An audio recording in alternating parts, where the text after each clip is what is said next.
Trib Live High School Sports Network is the official video and audio streaming partner of the WPIAL. We broadcast over 2,000 sporting events each year and cover 17 sports in over 170 schools.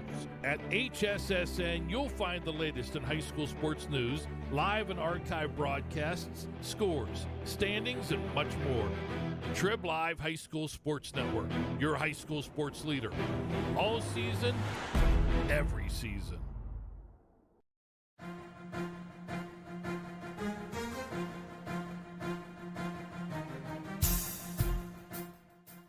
This is the Lawrence County SportsNet, powered by LCAP. Your home for the County of Champions. Has it throw to first, and that's your ball game. Union has won its first ever WPIAL championship.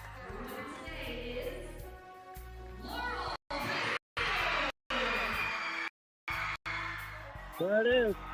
Champions. Mr. Strike three. The Union Scotties, golden once again. One gold not enough. How about 2 district gold and 2 state gold for the Lady Lancers? The top local athletes and the top sports moments all featured here, live or archived at lcsportsnet.com. 9 seconds. Anderson into the corner. It's Boyd for 3. Shot! Take time for Look to throw again. Directing traffic. Going for the quarterback in the end zone. Touchdown!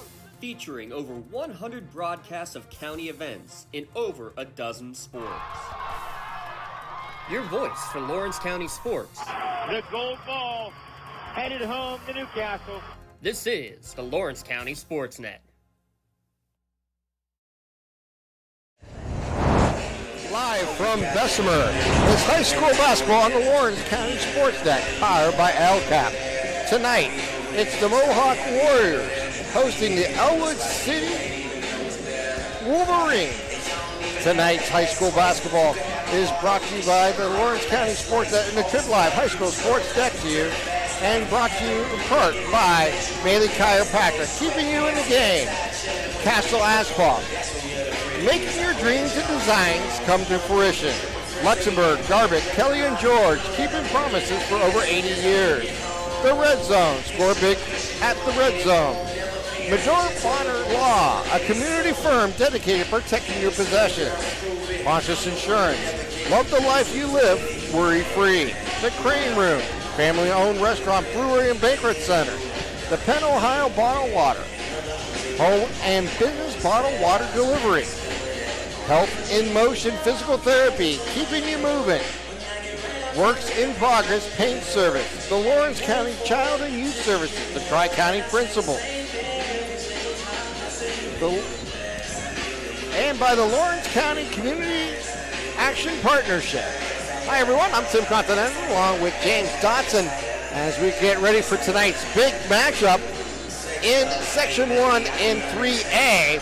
As this is a matchup I think everyone's been looking forward to early in the basketball season. A 9-0 Mohawk team hosting a 9-2 overall Ellwood City Wolverines in a matchup not just in the section, James, I should say, but more as a competitive game that should have a lot of storylines to talk about. Oh, there's plenty. I mean, we could have gone on the air about an hour ago, Tim, and still be talking about some of the storylines. You said this is the matchup that we've been looking forward to. If you had said that a month ago, I would have called you a liar. Because this Mohawk team has not had a winning record since the 2008-2009 season.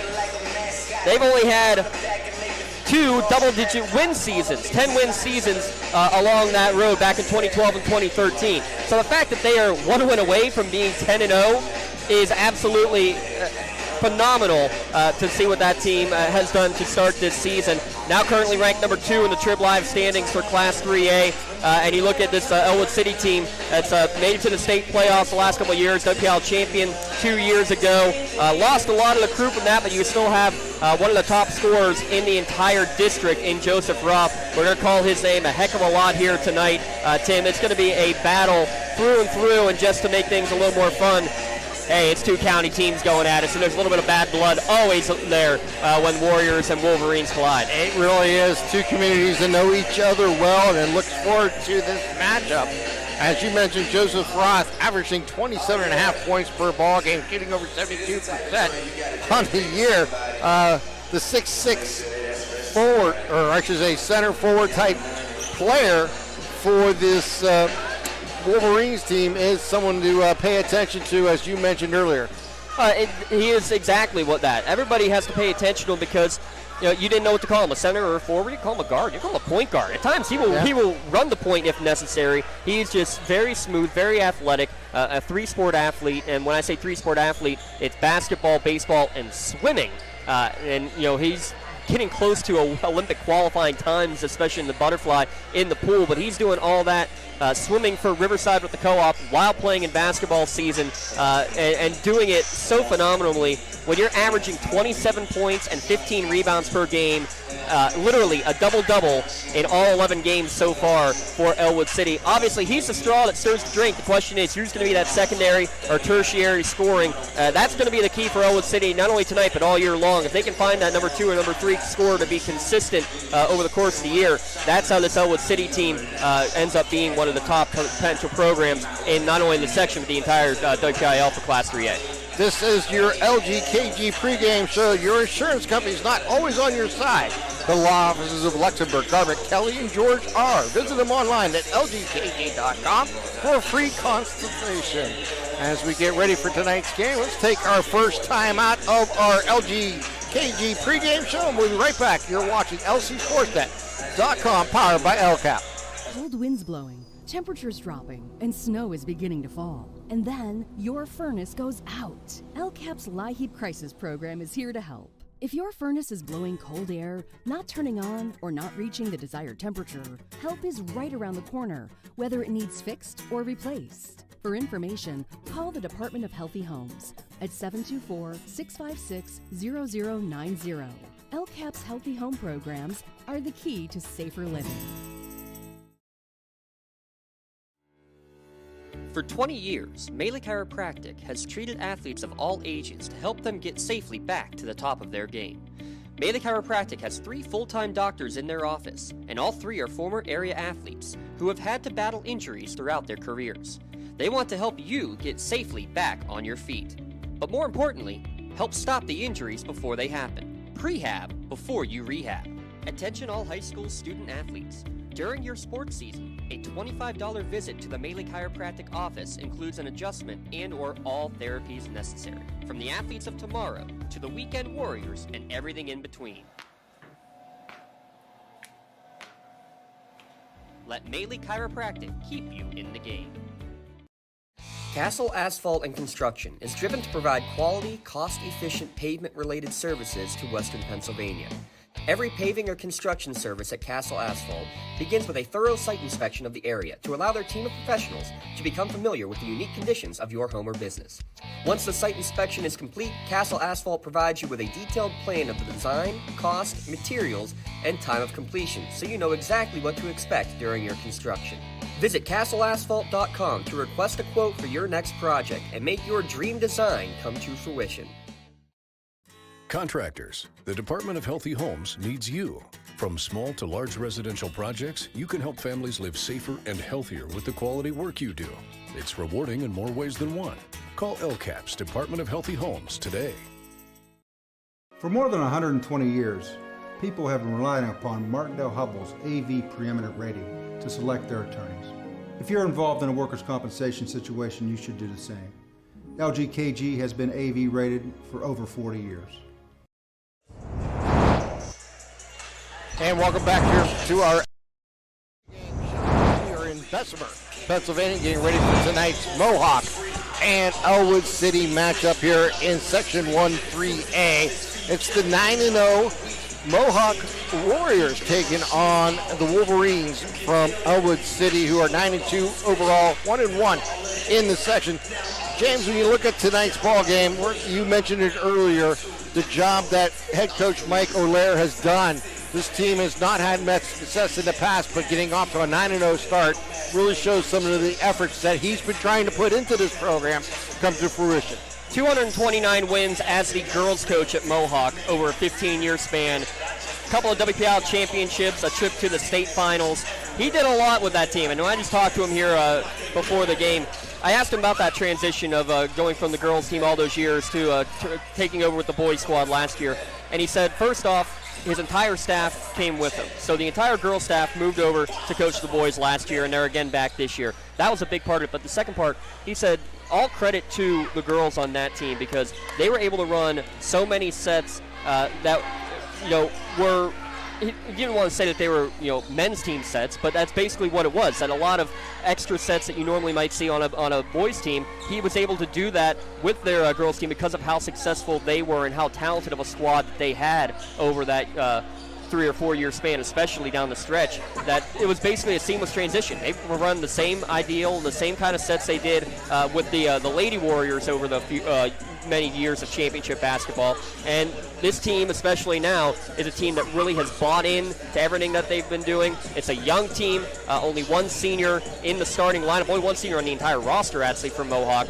But it's a team that is not afraid to do what Carla McCutcheon and Paige Julian and Nadia Lape and company all did, and that's shoot it from downtown and shoot it with high efficiency. I mean, you just look at some of the numbers here, Tim. Leading the way is Jay Rona, 31 three-pointers made on the way. Devin Sujak with 21 threes on the year. Bobby Fadden, the freshman, you'll call his name a lot. He's gotten a lot of the work in the paint, but he's also got 8 three-pointers on the season. Those three players averaging double digits on the year, with Fadden and Rona leading the way at 17 points per contest. That's the key, too, is the unselfish play, the extra pass, and they are going to make you run a lot of pressure. Maybe not always the pressure to force turnovers, but to alter your game flow coming up and down the court. And again, same thing that you saw all those years with McCutcheon and Lape and Julian and company. So with that being said, Ellwood has to come in here tonight and limit those three-pointers, something that they didn't do in one of their 2 losses on the year against Neshannock, their only section loss on the year so far, where they gave up 9 three-pointers in the first half to a red-hot shooting Lancers team. And if you let Mohawk do that and knocks them down, open looks them outside, look out, because they'll put up points in a hurry. And that will be Coach Scott Dibble's main concern here tonight is, like you said, trying to contain the outside perimeter shot and also not getting necessarily caught in between when you get that inside-outside game going where you can get work inside. Obviously, they have the big guy to work with who can run the court in Roth, who should set the tone for them. But they also have some other players that they've been looking at all season long to help them out. It is primarily Roth, but they got to feed him. He has 4 other guys on the court. Why don't you talk about some of them? Yeah, Nathan Williams is going to be your next scoring option. He's averaging 8 points per game, and he's your main outside threat with 9 three-pointers. Ryan Widmeyer with 7 three-pointers on the well. He's a strong opportunity. He's due to make 1 or 2 in every game over the course of the season. And the other 2 in the starting lineup, sophomore Chris Smiley and junior Colton Kreiser. It's crazy, though, how much that these 2 teams mimic each other in regards to the fact that you have, again, 1 senior starting for Mohawk, no seniors in the starting lineup for Ellwood, and everybody expected to come back. When I was talking to Coach Dibble before, he was asking, knowing I teach at Union, he said, oh my, how's the team looking this year? I said, they got everybody back. He said, that's what we're hoping to be next year, but they're already showing the success in his first year with this 9-2 record to start, coming off a couple of great years. But Coach Dibble, again, very similar to Coach O'Lear. Many years, over 20 years at 3 different schools coaching the women's team. This is his first varsity head coaching job with the boys coaching. 331 career wins over those years, including a couple of state titles for Villa Maria up in Erie. 3 years at Newcastle, a couple of championship years at Bishop Canevin as well. So he's familiar with the area. He's been around the area. He knows what these teams are all capable of coming up with. And it's going to be fun all year long here in this section, Tim. And let's just look at that real quick before we break for the national anthem. You look at the fact that Neshannock at 2-0 is at the top of this section. They're 5-3 overall. Beaver Falls and Mohawk each at 1-0 in section play. Beaver Falls with a 2-4 record. They had a strong non-section play, though, early on. Ellwood at 1-1. Those are likely your top 4 teams, but it's going to be a dogfight with those games each and every week. New Brighton, Freedom, and Riverside decidedly will be on the lower echelon, but you know Riverside's going to play tough always. New Brighton team that is up and down, but they're got a lot of athletes to work with, and Freedom just a physical game every time you play them as well. So there's no easy games in this section, no matter what the records say, and especially when you have 2 games in a week. Mohawk's got Ellwood City and then travels to Beaver Falls. Next week, especially, Ellwood City's got Beaver Falls and Neshannock in the same week, or actually later in the year, Neshannock and Mohawk in the same week. Those are the ones where that Tuesday-Friday mindset is where it's going to get the toll of a full season. That's going to be fun for them to kind of watch for. All right, let's take another timeout on the LGKG pregame show, and we come back. We'll get you ready for tonight's tip-off here from Bessemer. You're watching LCSportsNet.com, powered by LCAP. When it comes to protecting those you love, the businesses you've built, or the things you've earned, you need someone you can trust. Who better to protect your interests than a local insurance agent? Pontius Insurance is a team of local agents helping local residents in Lawrence County and surrounding areas, specializing in auto, home, business, and life insurance. Come see Dan Pontius, Jessica Weiland, Tracy Giddings, and the rest of the team at Pontius Insurance and receive the personalized service you deserve. Don't get left out to dry. Call the Penn Ohio Bottled Water Company for the fastest and most efficient bottled water delivery service in the area. Penn Ohio offers bottled water ranging from 16.9-ounce bottles to 5-gallon jugs, perfect for your next event or office water cooler system. Also, don't forget to ask about their custom labeling options. Visit PennOhioBottledWater.com for more information and to get a quote on their delivery services. Whether it's at home, in the office, or on the sidelines, Penn Ohio has you covered. I think the key to any attorney-client relationship is trust. My father told me a long time ago, the definition of personal integrity, it's really simple. Do what you say you're going to do. At LGKG, we've been doing that for over 80 years.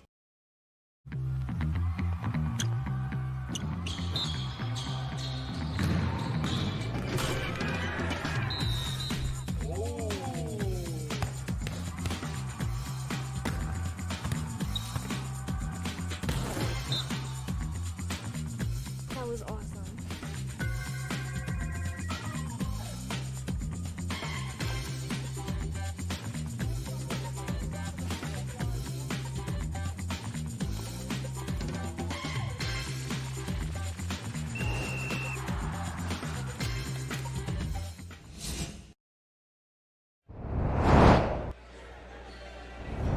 And welcome back here to Bessemer as we get ready for tonight's tip-off between Ellwood City and the Mohawk Warriors. And we're just a few moments away from both teams being introduced here on the court, as we're expecting a very exciting game between these two schools, as 9-0 Warriors taking on the Wolverines, 9-2 overall. And real quick, let's take a look at the other games going on across the county and also here in Section 1 of Class 3A. The other game in this section, Riverside at New Brighton. Freedom has the night off tonight.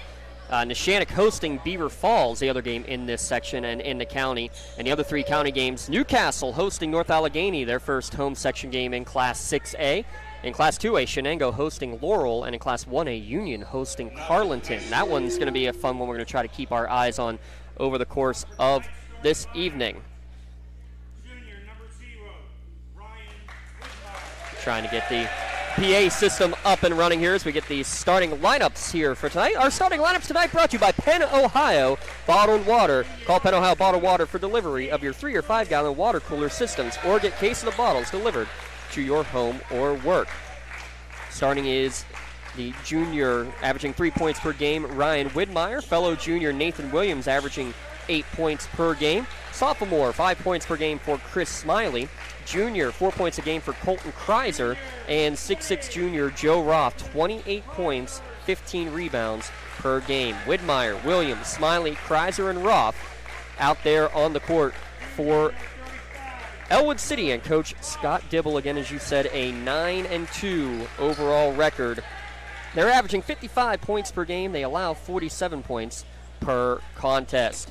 And now for the Mohawk Warriors under Coach Mike O'Lear. They think they got the mic up and running. We'll give it a try. Nope. Nope, they're bringing it back up, Mike.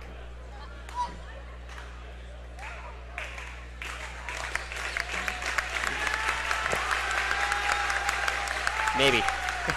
Yeah, we'll see. There we go. Warriors, freshman, Bobby Fadden. Freshman, 6'1" freshman Bobby Fadden. He's averaging 17 points per game.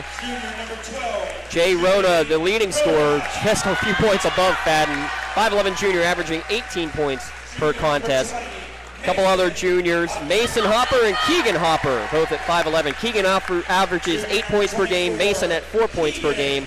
And the lone senior, the 6'1" senior, is Devin Sujak, averaging 10 points per game. So Fadden, Rona, Mason and Keegan Hopper, and Sujak for Coach Mike O'Leary, his second year with the Warriors, who are averaging just shy of 67 points per game, averaging 50 per contest.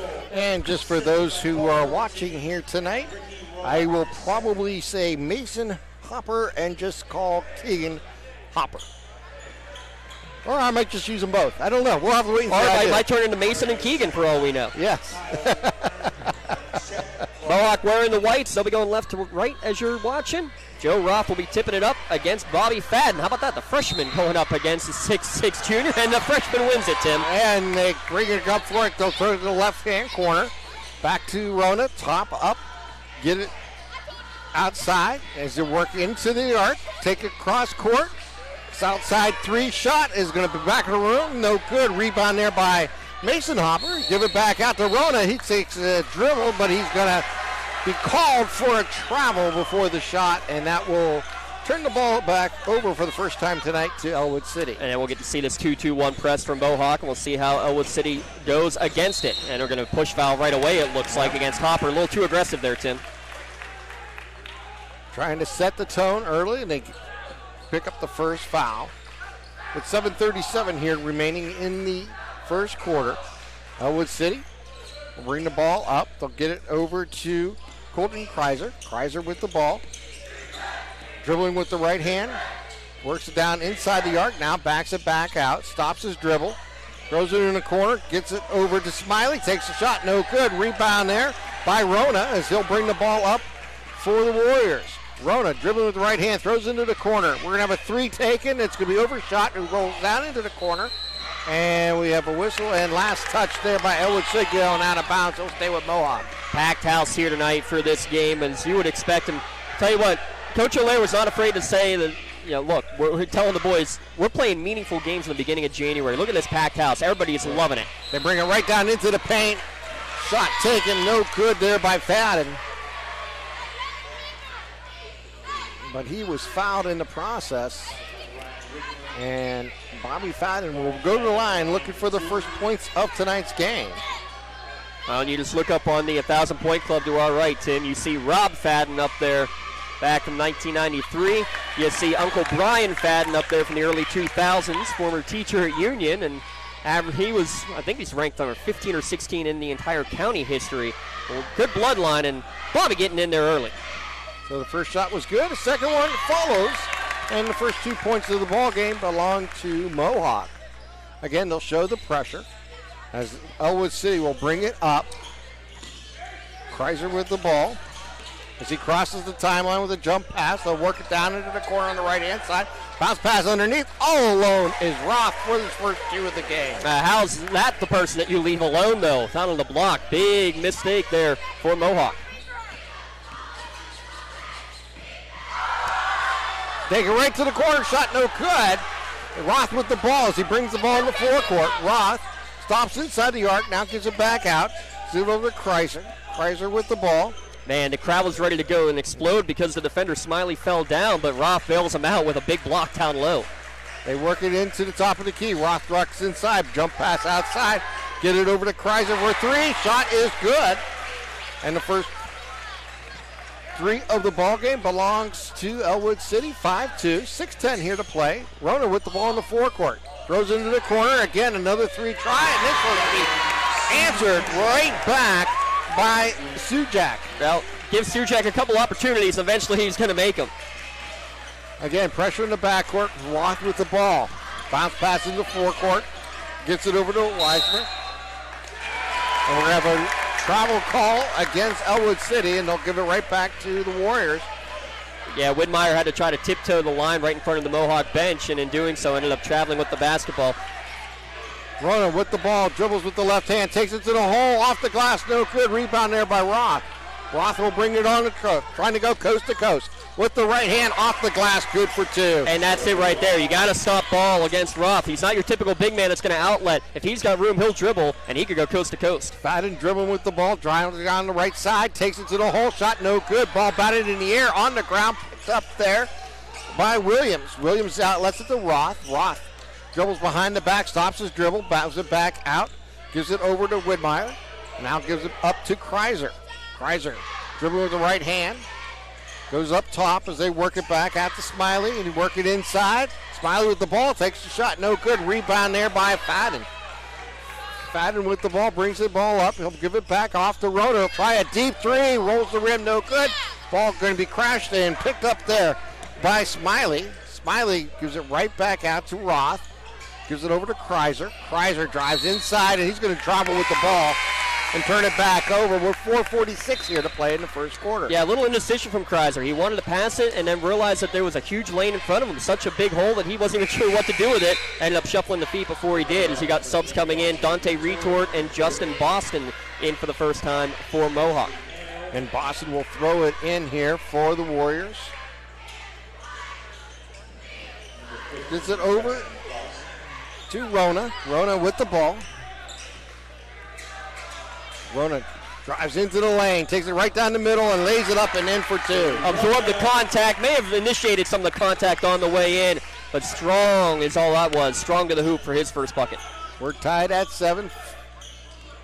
And they bring the ball in the forecourt with Kreiser. He slows it down a little bit, gives it over to Smiley. Smiley throws top court, gives it to Roth.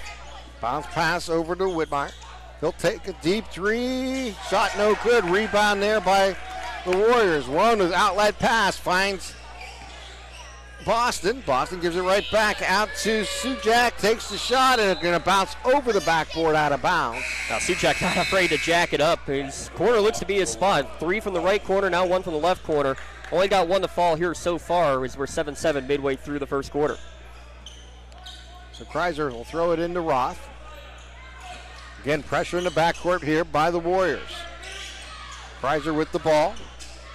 Jump pass into Smiley. Smiley goes back outside. It's going to be intercepted there by Rona. Rona on the move, throws it down into the corner to Boston. Boston back out as they work it back around to Rona. Rona, top of the key, loses control of the ball, picks it up.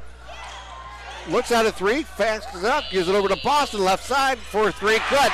His 5th 3 ball of the year, and he passed up a decent shot to get a better shot with the skip pass to Justin Boston. Again, pressure in the backcourt. Roth with it as he crosses the timeline, throws it off Widmeyer, and we're going to get a jump ball. Timeout first. Timeout, okay. So there's your first Pontius Insurance timeout of the evening. Gives us a chance to say special thanks to Jessica Weiland, Tracy Giddings, and, of course, Dan Pontius of Pontius Insurance. Get your best insurance and save money on your insurance. The best way to do so, get your home, auto, business, or life insurance by calling a local agent at Pontius Insurance. 3:21 remaining here in the first quarter as Mohawk leads by 3, 10-7. Coming out of this timeout.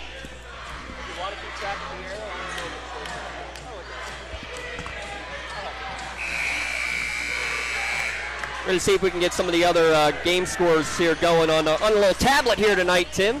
Yeah. Union Carleton's the big one to look for. How about Union with an early 16-5 lead in that one? Actually make it 18-5 as they go coast to coast. That's a little fun extra play-by-play for you. There's the inlet pass to Roth, who stops his dribble. Bounce pass into the corner to Kreiser. Works it down inside to Roth. Roth back out. Ball's going to be stripped away, and it's going to be last touch there by Ellwood City going out of bounds. And Mohawk will take over with 3:08 here to play. And tonight's out-of-town scoreboard is going to be brought to you by the Crane Room Grill.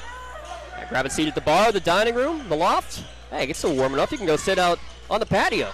Why not? It's beautiful for January. Rona with the ball. Is he going to get tripped? As Widmeyer. Widmeyer with the infraction there. And Rona will throw it in from the sideline. Throw it in the backcourt. And he'll have the individual scoring up like they did last night when we were here, so I missed a foul. I'll have to try to catch up on that. Boston with the ball, drives down the left lane, stops his dribble, looking for an outlet, throws it out wide.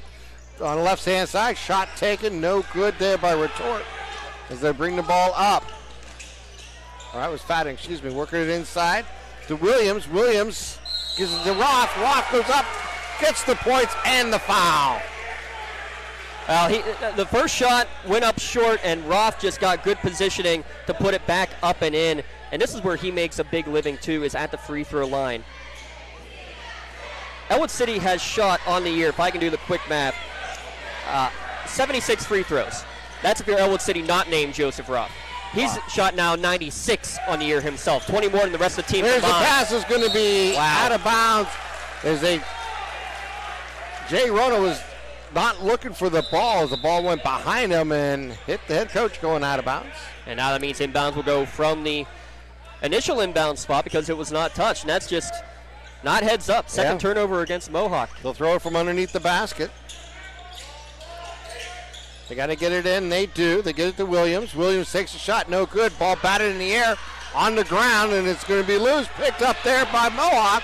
Taken to the court. Off the glass for two is Nail. J.J. Nail going coast to coast with the long rebound. The long hands of Ruff tapped it a bit. It was kind of a volleyball game for a minute there. And then Nail just showing off the long legs and the speed.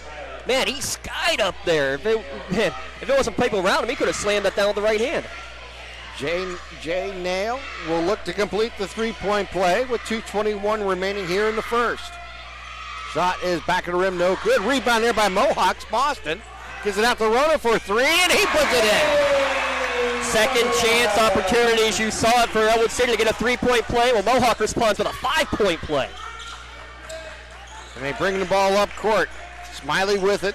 Throws across court, and he's going to travel. No, they're going to call a foul. Yeah, he traveled because Fadden tripped him up. Yeah, I was going to say Fadden got involved on that travel. I want to go back to a play, though, Fadden, a couple possessions ago, where Boston got held up down low. What awareness by a freshman to reposition and help out a guy who was trapped up on the post and get an open look at it. That was really headsy for a freshman. Roth from deep three, shot no good. Rebound there by Mohawks. Nail as he gives it back over to Fadden. Fadden works inside, underneath pass. To Retort, can't handle it, and it's going to be stripped away there by Smiley. Yeah, Smiley, good hands to knock it away from Retort down low. As they get the ball up, and his Prizer with it as he crosses the timeline, and he gets fouled as he does.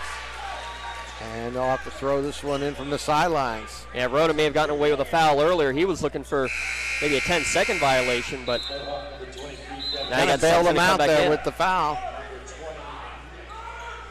Yeah, may have gotten away with it the first time, and then the second one in midcourt was a no-doubter. So Smiley will throw it in. Chris Smiley. 5 players in the book for Mohawk with points already. Roth with 7, Kreiser with 3. That's the extent for Ellwood so far. There it is, early on. Need to find that secondary scorer.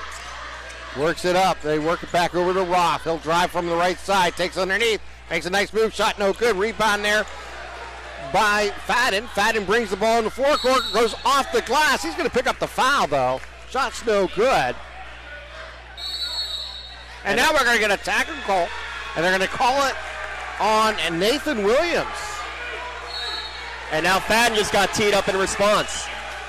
Oh, that little getting hot. So we got 2 technicals, 1 each way. So first the foul is on Nathan Williams, then a technical foul on Nathan Williams. So he picks up 2 fouls on 1 play. And then a dead ball technical against Fadden. So the technicals will offset. So Mohawk will still get their 2 free throws. All those will count for personal fouls and team fouls as well. So there should be 5 team fouls apiece if my math is correct. That's what they're showing on the scoreboard right now. And that's what Hannah Bowen to my right has. I don't know. She had a pretty bad math teacher, though. I don't know if I trust her. Thank the Bowen crew, Rachel and Hannah, getting the job done. The officials are going to converse and make sure that everything's all lined up. So because the technicals wipe out, it should just be a regular 2-shot foul with everybody in the lane is the way I understand it. Yeah. And that's what it looks like they're doing. It's exactly what they're going to do.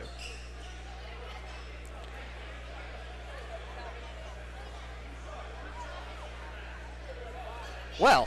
So on the court here for Mohawk is we got Rona along with Keegan Hopper and Mason Hopper.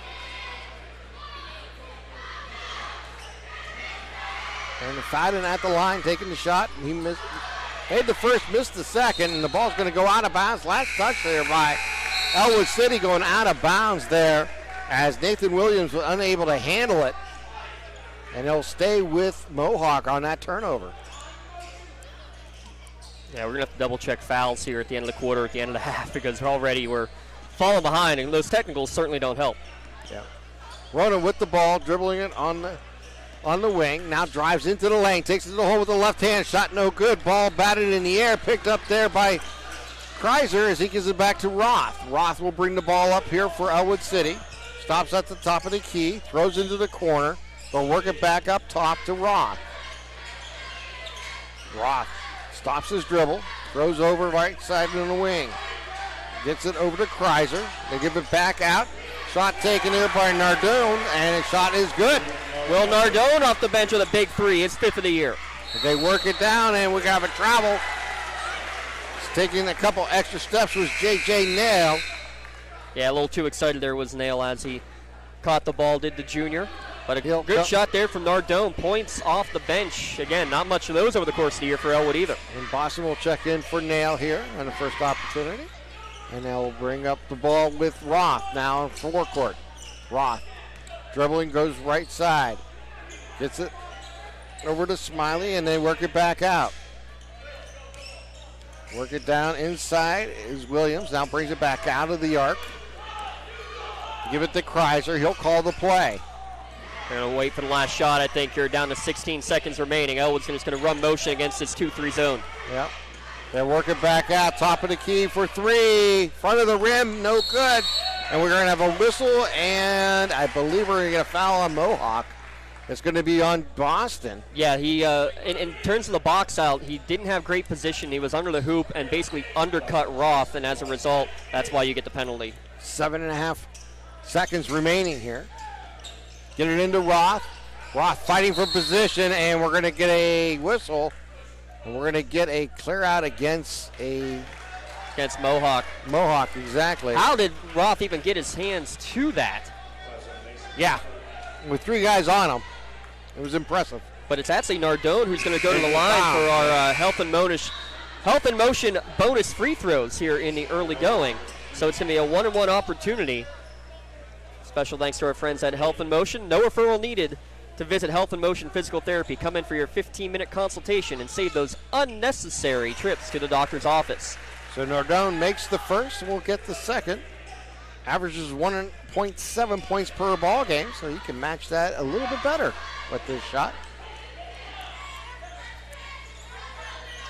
Second shot is good. 86% free throw shooter from the line, not surprised. Ronan with the ball. We're down to 2 seconds. Cross the court, throws up to Tom. Off the front of the rim, no good. We played one here in Bessemer. It's 16-15 Mohawk. You're watching LCSportsNet.com, powered by LCAP. Wherever you're going, Axe can get you there. The bowling alley, beauty salon, and even the library. Axe can get you there safely. The grocery store, the pharmacy, and the bank. Axe can get you there comfortably. Going to work, visiting a friend, or just to relax at the park. Axe can get you there affordably. Axe is here to get you there safely, comfortably, and affordably. Choose Axe as your driving service and give us a call to schedule a ride. Whether you're hosting a big party, it's family dinner night, or you just need a place to go and watch the big game, the Crane Room Grill is the place to be. Need that something special for your upcoming event? Ask about the CR Brewing Company's custom brewing options to give your big day that personalized touch that your guests will never forget. Visit craneroom.com to see their full menu, or call in your takeout order now at 724-656-1553. The Crane Room Grill and CR Brewing Company, a winning combination. Ellwood City starts the second quarter. They throw it into Roth. Roth underneath on the back cut. Up and good for 2 is Nardone as they bring the ball up. Give it out to Sujak. Now go over to Rona. Inside the arc, puts up a jumper. Shot going to hit the front of the rim. No good. Rebound there by Roth. Roth tries to dribble with it and then stops it. Gives it back out to Kreiser. Kreiser will bring the ball up here for the Wolverines.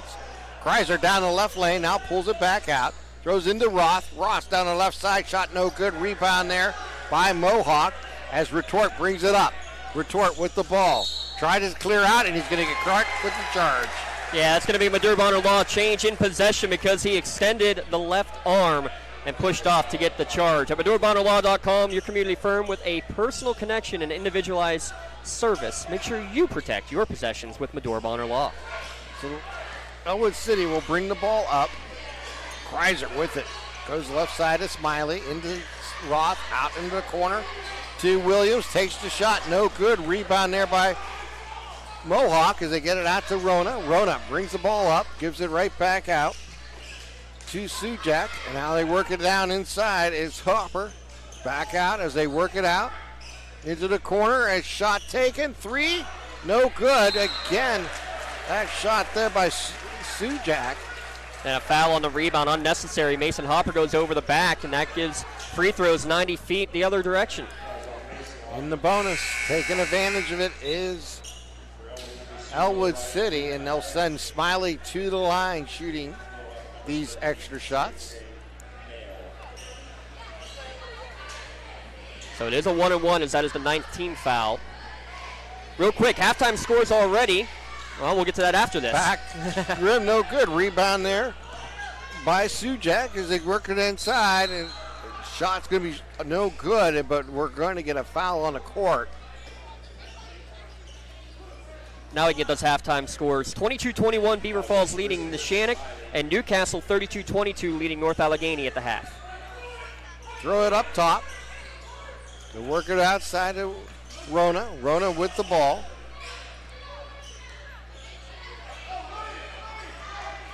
Rona dribbling with his right hand.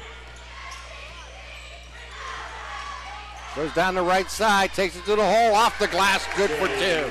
Rona now with a team high 7 points, and that's the 5th lead change in this game already. 18-17. Mohawk with the 1-point lead. Kreiser walks it up. And we're going to get a whistle off the ball, and we're going to get Keegan Hopper looks like holding. Yeah.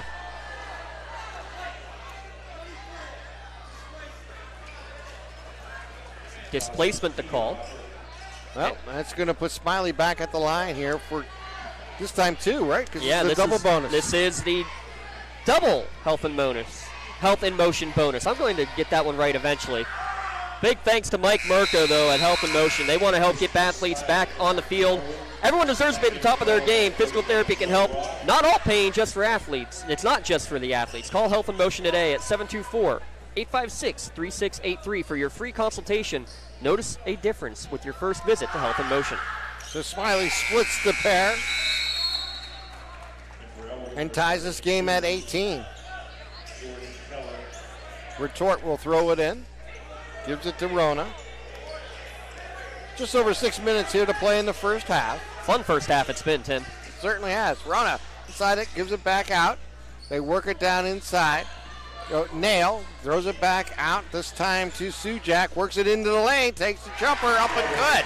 Good on Sujak because he's missed his last 4 or 5 from downtown. Work in the motion, dribble drive, get a chance at an easier bucket. And once you see one fall from inside, Tim, that usually means that seeing one fall means you can probably be seeing from outside falling here soon, too. They work it down inside, and the ball's going to be off the hands of Roth. It goes out of bounds. We'll go back over to Mohawk. 4 turnovers apiece in the first quarter for these two teams. And that one, I think, a good call because Boston and help defense knocked it away first, but it double deflected off of Roth and out of bounds. So Rona with the ball. Gives it over to Sujak. Give it up top to Retort. Retort stops his dribble, finds Rona in the corner, drives down the baseline. A little off path to Boston, and he's going to travel with the ball. No, I think they're going to get a push foul. Yep. And again, these technical fouls have now allowed bonus to happen on both ends, as that's the 17th foul and a 1-and-1 coming. Bonus free throws again brought to you by our friends at Health in Motion Physical Therapy. Boston is perfect 3 for 3 from the line on the season. Justin shot, back of the rim, no good. Sorry, Justin. Kreiser will bring it up here for Ellwood City. Guarded there by Boston. He drives down the right side. Works it into Roth. Throws cross court. Shot taken from the corner. Shot no good. Rebound crashed there by Mohawk. Out to Rona. Rona all by himself off the glass. 2-4-2. Yeah, and that was an easy breakout, mainly because first the shooter in the corner, Mardone, he's not the one who should be back, but he falls to the ground as well. Everybody crashing the boards for a long rebound, and that's the result. You get a good breakout. Kreiser with the ball. Dribbling with the right hand. Gets a pick. Works it outside. Now they work it into Roth. Roth will drive the right lane. Lose control of the ball's on the ground. He gets it back. Tries to outpass it to Kreiser, but can't find him and rolls out of bounds. Great defense, Justin Boston down low. Knocks it away cleanly. Impressive by Roth to get back on it. But and even to make that pass, he knew exactly what he wanted to do. The issue was, though, Kreiser, who he was trying to get to, was also running in to get the loose ball, not expecting Roth to get to it. Unfortunate for Ellwood City, because that was actually a great play by both players. Bounce pass goes right side, up to Retort. Work it down underneath. They're going to take it by Sujak, up and good. And again, the only senior in this team, smart, headsy, get some plays inside. Good job to find them inside, too, on those last couple of possessions. Last time the dribble drive, this time with the pass. Biggest lead of the night here for Mohawk, 6. 24-18. And it's off a 6-0 run, Tim. Give it to Kreiser, gives it over to Roth inside the arc. Roth gives it back out as they work it down in the lane. Now throw it baseline. Takes shot, no good, but he's going to get fouled there by, I believe, Sujak. Again, apologize. We do not have the foul totals going up on the board, so everything is unofficial. I have that as his first. I'm going to double check here with the book in front of us. I don't know if he has fouls marked down. Yes, he does. So I'm going to double check with the unofficial man in front. First shot is up and good by Nardone. Nardone continues to add to his scoring table. Second shot is up and good. He's got 9 to lead all scorers here today. Rona brings the ball up. Rona inside the arc. Throws across, going to be deflected, picked up there by Sujak. Gives it back to Rona. Rona head fakes, works it into the lane, has room off the glass with the right hand, good for 2. First player in double figures tonight. Used a bit of the football skills, maybe a little bit of a stiff arm there to create some extra room. Ellwood City with the ball. Kreiser works the left side, gets it back, throw it in the corner. Nardone for 3, shot off the back of the rim, rebound there by Boston. Boston is just a force down low right now.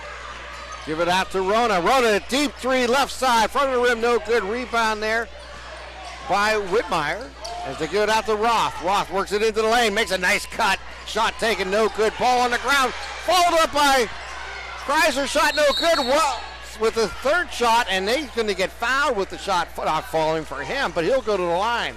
Now, Mohawk's so worried about boxing out Joe Roth, and understandably so. He's averaging 15 rebounds per game on the season. The issue is, once the box out, which is beautiful, no one went and grabbed the ball, Tim. And Colin Kreiser, good job to go crash the boards again. His shot doesn't go. Joe gets the third opportunity and his second trip to the line tonight. So Roth trying to break this run here by Mohawk. He's been held quiet so far here. First one off the mark, the 72% free throw shooter. But he's been held pretty quiet. 7 points all in that first quarter. So he'll look to split the pair with 2:44 remaining. And does. He's now got 8. 26-25. Rona brings the ball up. Throws it in the corner to Sujak. Sujak cross court to Retort. Retort stops the dribble, throws over to Boston. Drives down left baseline, takes it off the glass. Shot no good. Rebound there by Roth. Gets it out to Keller as Keller gives it back to Kreiser, and we're going to have a timeout taken here by Ellwood City. Yeah, and Coach Dibble calls that 30-second timeout, mainly because as Roth got that rebound, he landed on somebody's foot. I didn't see if it was his own teammate or if it was somebody on Mohawk, but impressive first off to get the ball to a teammate before going to the ground with a traveling call. But this is a timeout called mainly for the 6'6 junior to make sure that he is okay. 2:23 remaining. Again, shout out to our friends at Pontius Insurance. Visit them online, pontiusinsurance.com. And Tim, also, remember at the end of this game, we're going to have to come up with a LCAP player of the game. So many great ways LCAP improving the quality of life in and around Lawrence County, such as the Lead Hazard Control Grant, where families with children under the age of 6 can receive a free home inspection to reduce the risk of lead-based paint poisoning. 2:23 remaining here in the first half. Ellwood City will throw it in from the far side. Jordan Keller looked like he was going to get the honors. We'll see exactly what they choose to do now. I think they're going to make a substitution. And Nate Williams is going to come back. Yeah, and it's for the injured player. So he didn't get there in time, but because it was for an injured player, they're going to allow him to come in. Yeah. So Roth is out and Williams is in. I don't see Roth on the bench either right now, Tim. They give it into Williams, back outside, drive baseline. Going to be blocked from the other side, but picked up by Williams, and Williams will put it off the glass for 2. I guess they put the right guy in, didn't they? And quickly, Boston with the 3, shot no good. Rebound there by Mohawk, as Rona will take it to the glass, off and good for 2. Yeah, Jay Rona, he's got a lot of his damage from outside on the season, but it's from the inside here today that he's made his damage. 8 in the quarter, 13 now in the whole game. Williams inside, shot taken, and up and good. Rona on the move. Rona throws into the corner to Boston for 3. Rolls the rim, no good. Ball batted in the air. Sujak comes down with it. Over to Nail. Nail works inside, takes a shot, no good. Nail gets his own rebound, and he's going to get fouled.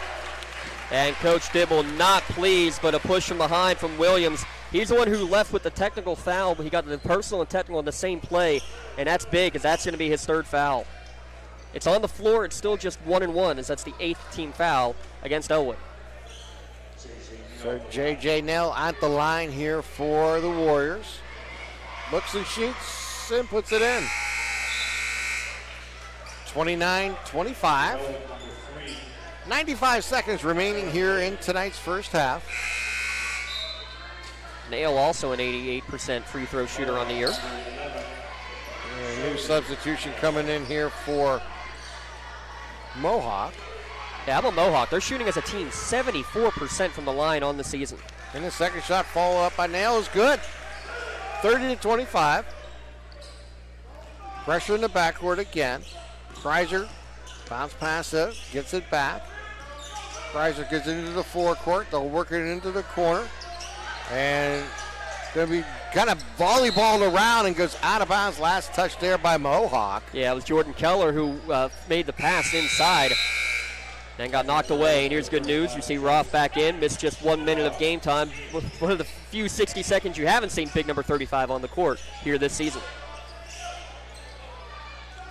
So Colton Kreiser will throw it in. Gives it into Roth. Roth works it down and has the ball blocked by J.J. Nail, but they're going to get him for the foul. He got some body as he went for that ball. Another halftime score, 31-24, Union leading Carleton at intermission. So Roth at the line, shooting 2. Back of the rim, no good. Score remains 30-25. Mohawk with the lead. Joseph Roth looks and shoots and puts it in. 30-26. Again, pressure from Ellwood City this time, and they get it into Jay Rona. Rona with the ball. Bounce pass it in the forecourt. We'll work it over to Boston. Boston up top, back to Rona. Rona looking, dribbling with the left hand, back, pass out. Go cross into the corner. Nail with it as they're going to kind of continue to work outside. Nail works inside, drives to the right lane, puts it off the glass, good for 2. 6 bench points for J.J. Nail, and I like that. The jump stop, the defender's off balance, flies right on by, leads to an easy layup. Keller with the ball, now gives it up to Woodmeyer, to Kreiser. Guarded there by Boston. Bounce pass goes over to Keller. Back to Kreiser. Working inside. High pass to Roth.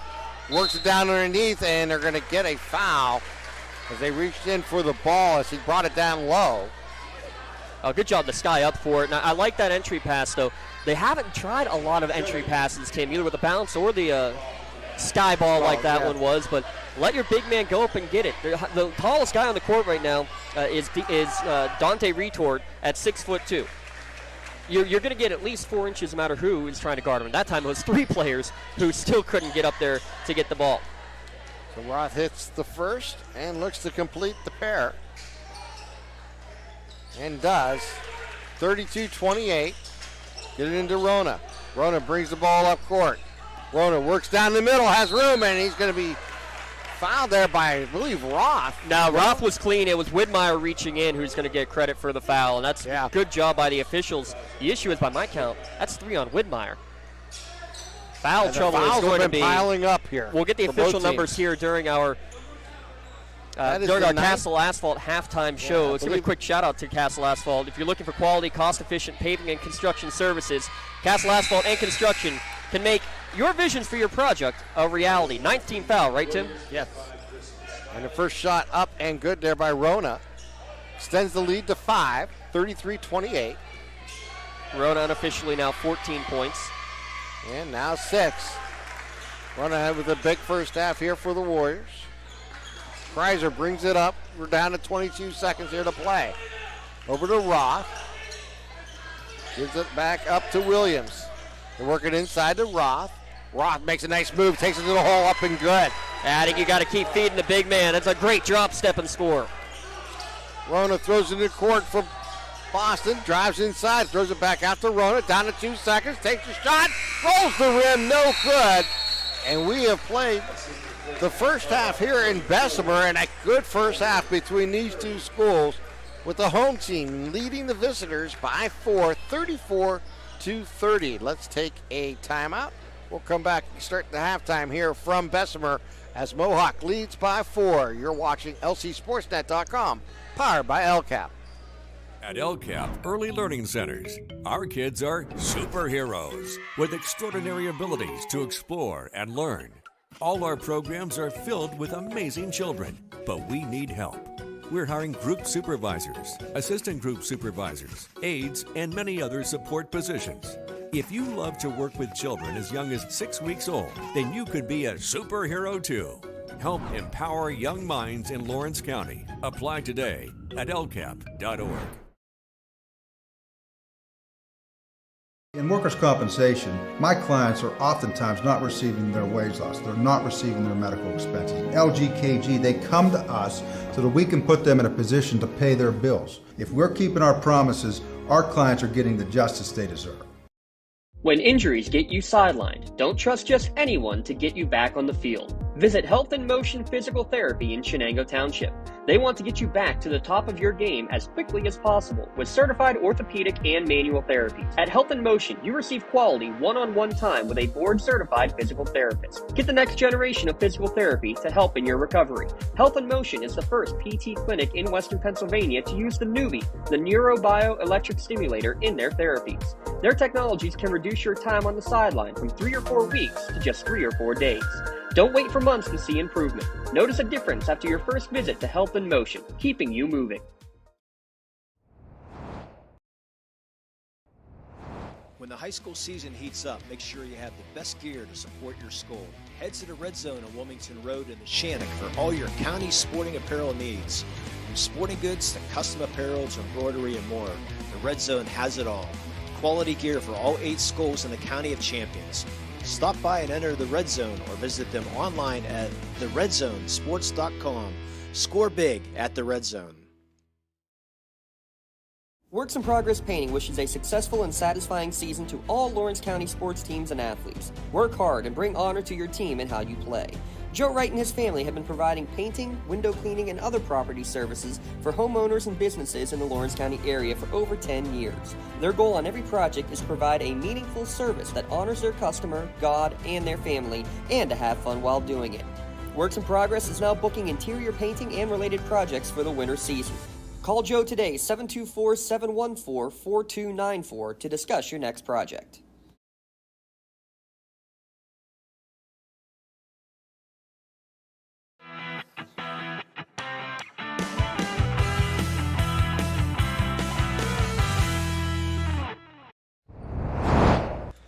Welcome to the Castle Asphalt Halftime Show. Castle Asphalt Construction knows the importance of making a good first impression. No matter how elegant your home office may be, matching it with a poor road surface can only make your friends and potential clients regret making the trip. Get a free estimate at castleasphalt.com. As we are here at halftime, and a very entertaining game in this Section 1 3A matchup between Ellwood City and the Mohawk Warriors, with Mohawk leading 34-30 between these two schools. As it has been a game where we've seen both teams be able to make little different runs, but Mohawk actually being able to control the inside play, keeping Roth in bay for the most part, and being able to use really Jay Rona as an outlet, as he has run the offense well, taking it inside, working inside and outside with his shot, as the Warriors have a 4-point lead here tonight. Joseph Roth got injured in the second quarter. He missed about a minute of play towards the last 3 minutes of the first half, but he returned and he made a nice nifty move, if you caught it earlier, right underneath the basket, as he got an inline pass and then faked inside and went back underneath and rolled right to the hoop for the two-pointer, as he has been a force here tonight here for Coach Scott Dibble and his Wolverines team, as they are looking to improve on their 9-2 overall record, 1-1 in Section 1 in 3A. And then you look at the Warriors. The Warriors, as I mentioned earlier, has been led by Jay Rona in the first half. He's in double digits. J.J. Nails had a good first half, and Justin Boston contributing also with some nice big plays. They are 9-0 coming in tonight's contest and 1-0 in the section. So a big section play game for these two schools, trying to get some early domination in the section here, James. This is an important game for both these two schools, especially if you're on the road. Anytime you can sneak one on the road, that's an important thing.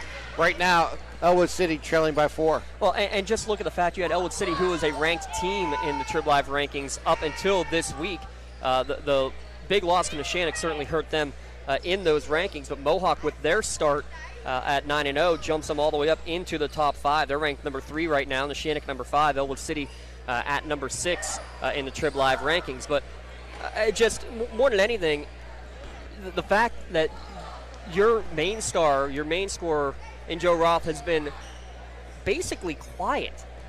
I mean, he has a team-high 13 points and unofficially 7 rebounds, but it's a quiet 13 I was just saying, his probably most impressive play tonight was on that inbound pass where he was able to make that fake move inside for the left and then go underneath with the right and go right to the hole and make a nice play. But other than that, he's missed a couple from the line. He's been active. He had that one spell where he was gone for about 60 seconds. And overall, the Warriors can't be too disappointed the Wolverines can't be too disappointed being only down 4 here at halftime on the road. Let's take a look at our first half scoring recap. Our scoring recap today brought to you by the Red Zone. Make sure you stop by the Red Zone and see how you can score big with some great deals and spirit sales down on Wilmington Road. We'll start with Mohawk leading the way, 15 points for Jay Rona. 1-3, 2 for 2 from the line, the rest from two-point land to get Rona his 15 points. Next is 7 for Devin Sujak, the 3 early and a pair of 2s for the senior. 6 points for J.J. Nail off the bench, including 2 of 3 from the line. 3 for Bobby Fadden early, and that's the extent of Mohawk's scoring. 3 for Justin Boston as well, to round out the Mohawk tallies. Roth mentioned 13 points and 7 rebounds unofficially. Will Nardone, 9 points. Good bench scoring for both these teams. Nardone with 9 off the bench, a 3, a 2, and 4 for 4 from the charity stripe. 4 for Nate Williams and 3 for Colton Kreiser to round out Ellwood City's scoring. It was 16-15 Mohawk at the end of one. Mohawk outscored Ellwood 18-15 in quarter number 2 to make it 34-30. But here, Tim, is probably a more important stat for us to look at, and that's the foul trouble. Let's start with Ellwood City. Ryan Widmeyer, 3 fouls. Nathan Williams, 3 fouls, including the technical. Chris Smiley with 2. That's the extent of it. Jordan Keller has 1, so that's the extent of the foul trouble. Mohawk got out of the first half somehow. 5 players with 2 fouls, but nobody picked up the all-important 3rd foul. Fadden, Retort, both Hoppers, and Sujak, all with 2 fouls, and Ronan Nail and Boston each with a single foul. So they've at least avoided anything drastic at that point. And that's an important stat to pay attention to as we head towards the 3rd quarter. And I just want to remind everybody that the Penn Ohio bottled water, you can stay refreshed with enjoying hot and cold water at the click of a button and enjoy a cup of coffee, or bottom load a water cooler option. Get 3 free bottles on your first month of a cooler rental free when you sign up today with Penn Ohio bottled water delivery. You're watching lcsportsnet.com. We're going to take a timeout. We'll come back, get you ready for the second half of tonight's game here from Bessemer, with Mohawk leading the Ellwood City Wolverines by 4. You're watching lcsportsnet.com, powered by LCAP. Castle Asphalt and Construction is driven to provide quality, cost-efficient pavement-related services to Western Pennsylvania. Every paving or construction service at Castle Asphalt begins with a thorough site inspection of the area to allow their team of professionals to become familiar with the unique conditions of your home or business. Once the site inspection is complete, Castle Asphalt provides you with a detailed plan of the design, cost, materials, and time of completion, so you know exactly what to expect during your construction. Visit castleasphalt.com to request a quote for your next project and make your dream design come to fruition. In need of a lawyer? Contact Medore Bonner Law, a boutique firm offering tailored legal services and over 120 years legal experience. County residents with strong family ties to the community, Jason Medore and Michael Bonner, established Medore Bonner Law to provide clients with legal expertise and personal attention. Guided by their professional staff, you can feel confident your rights will be protected. Call attorneys Jason Medore or Michael Bonner, or visit MedoreBonnerLaw.com for more information. Are you looking to make a difference? Well, here is your opportunity. Lawrence County Child and Youth Services is looking for compassionate foster parents now. If you are over the age of 21, in good health, and wanting to help a child in need, we're in need of you. Receive free training and compensation by becoming a foster parent. Call 724-658-2558 and let Bill, Brooklyn, and Heather get you started.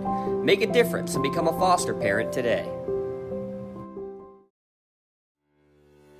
For 20 years, Melee Chiropractic has treated athletes of all ages to help them get safely back to the top of their game. Melee Chiropractic has 3 full-time doctors in their office, and all 3 are former area athletes who have had to battle injuries throughout their careers. They want to help you get safely back on your feet. But more importantly, help stop the injuries before they happen. Prehab before you rehab.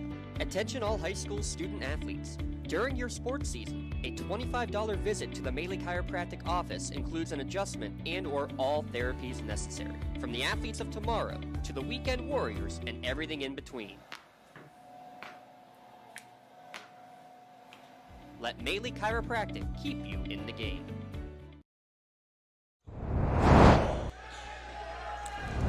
Thank Castle Asphalt for our halftime show sponsorship. And remind everybody, Castle Asphalt has been in the paving and construction business for 15 years, using top-of-the-line equipment and resources to guarantee that your job is done correctly and efficiently. Innovative methods combined with years' experience. That is Castle Asphalt.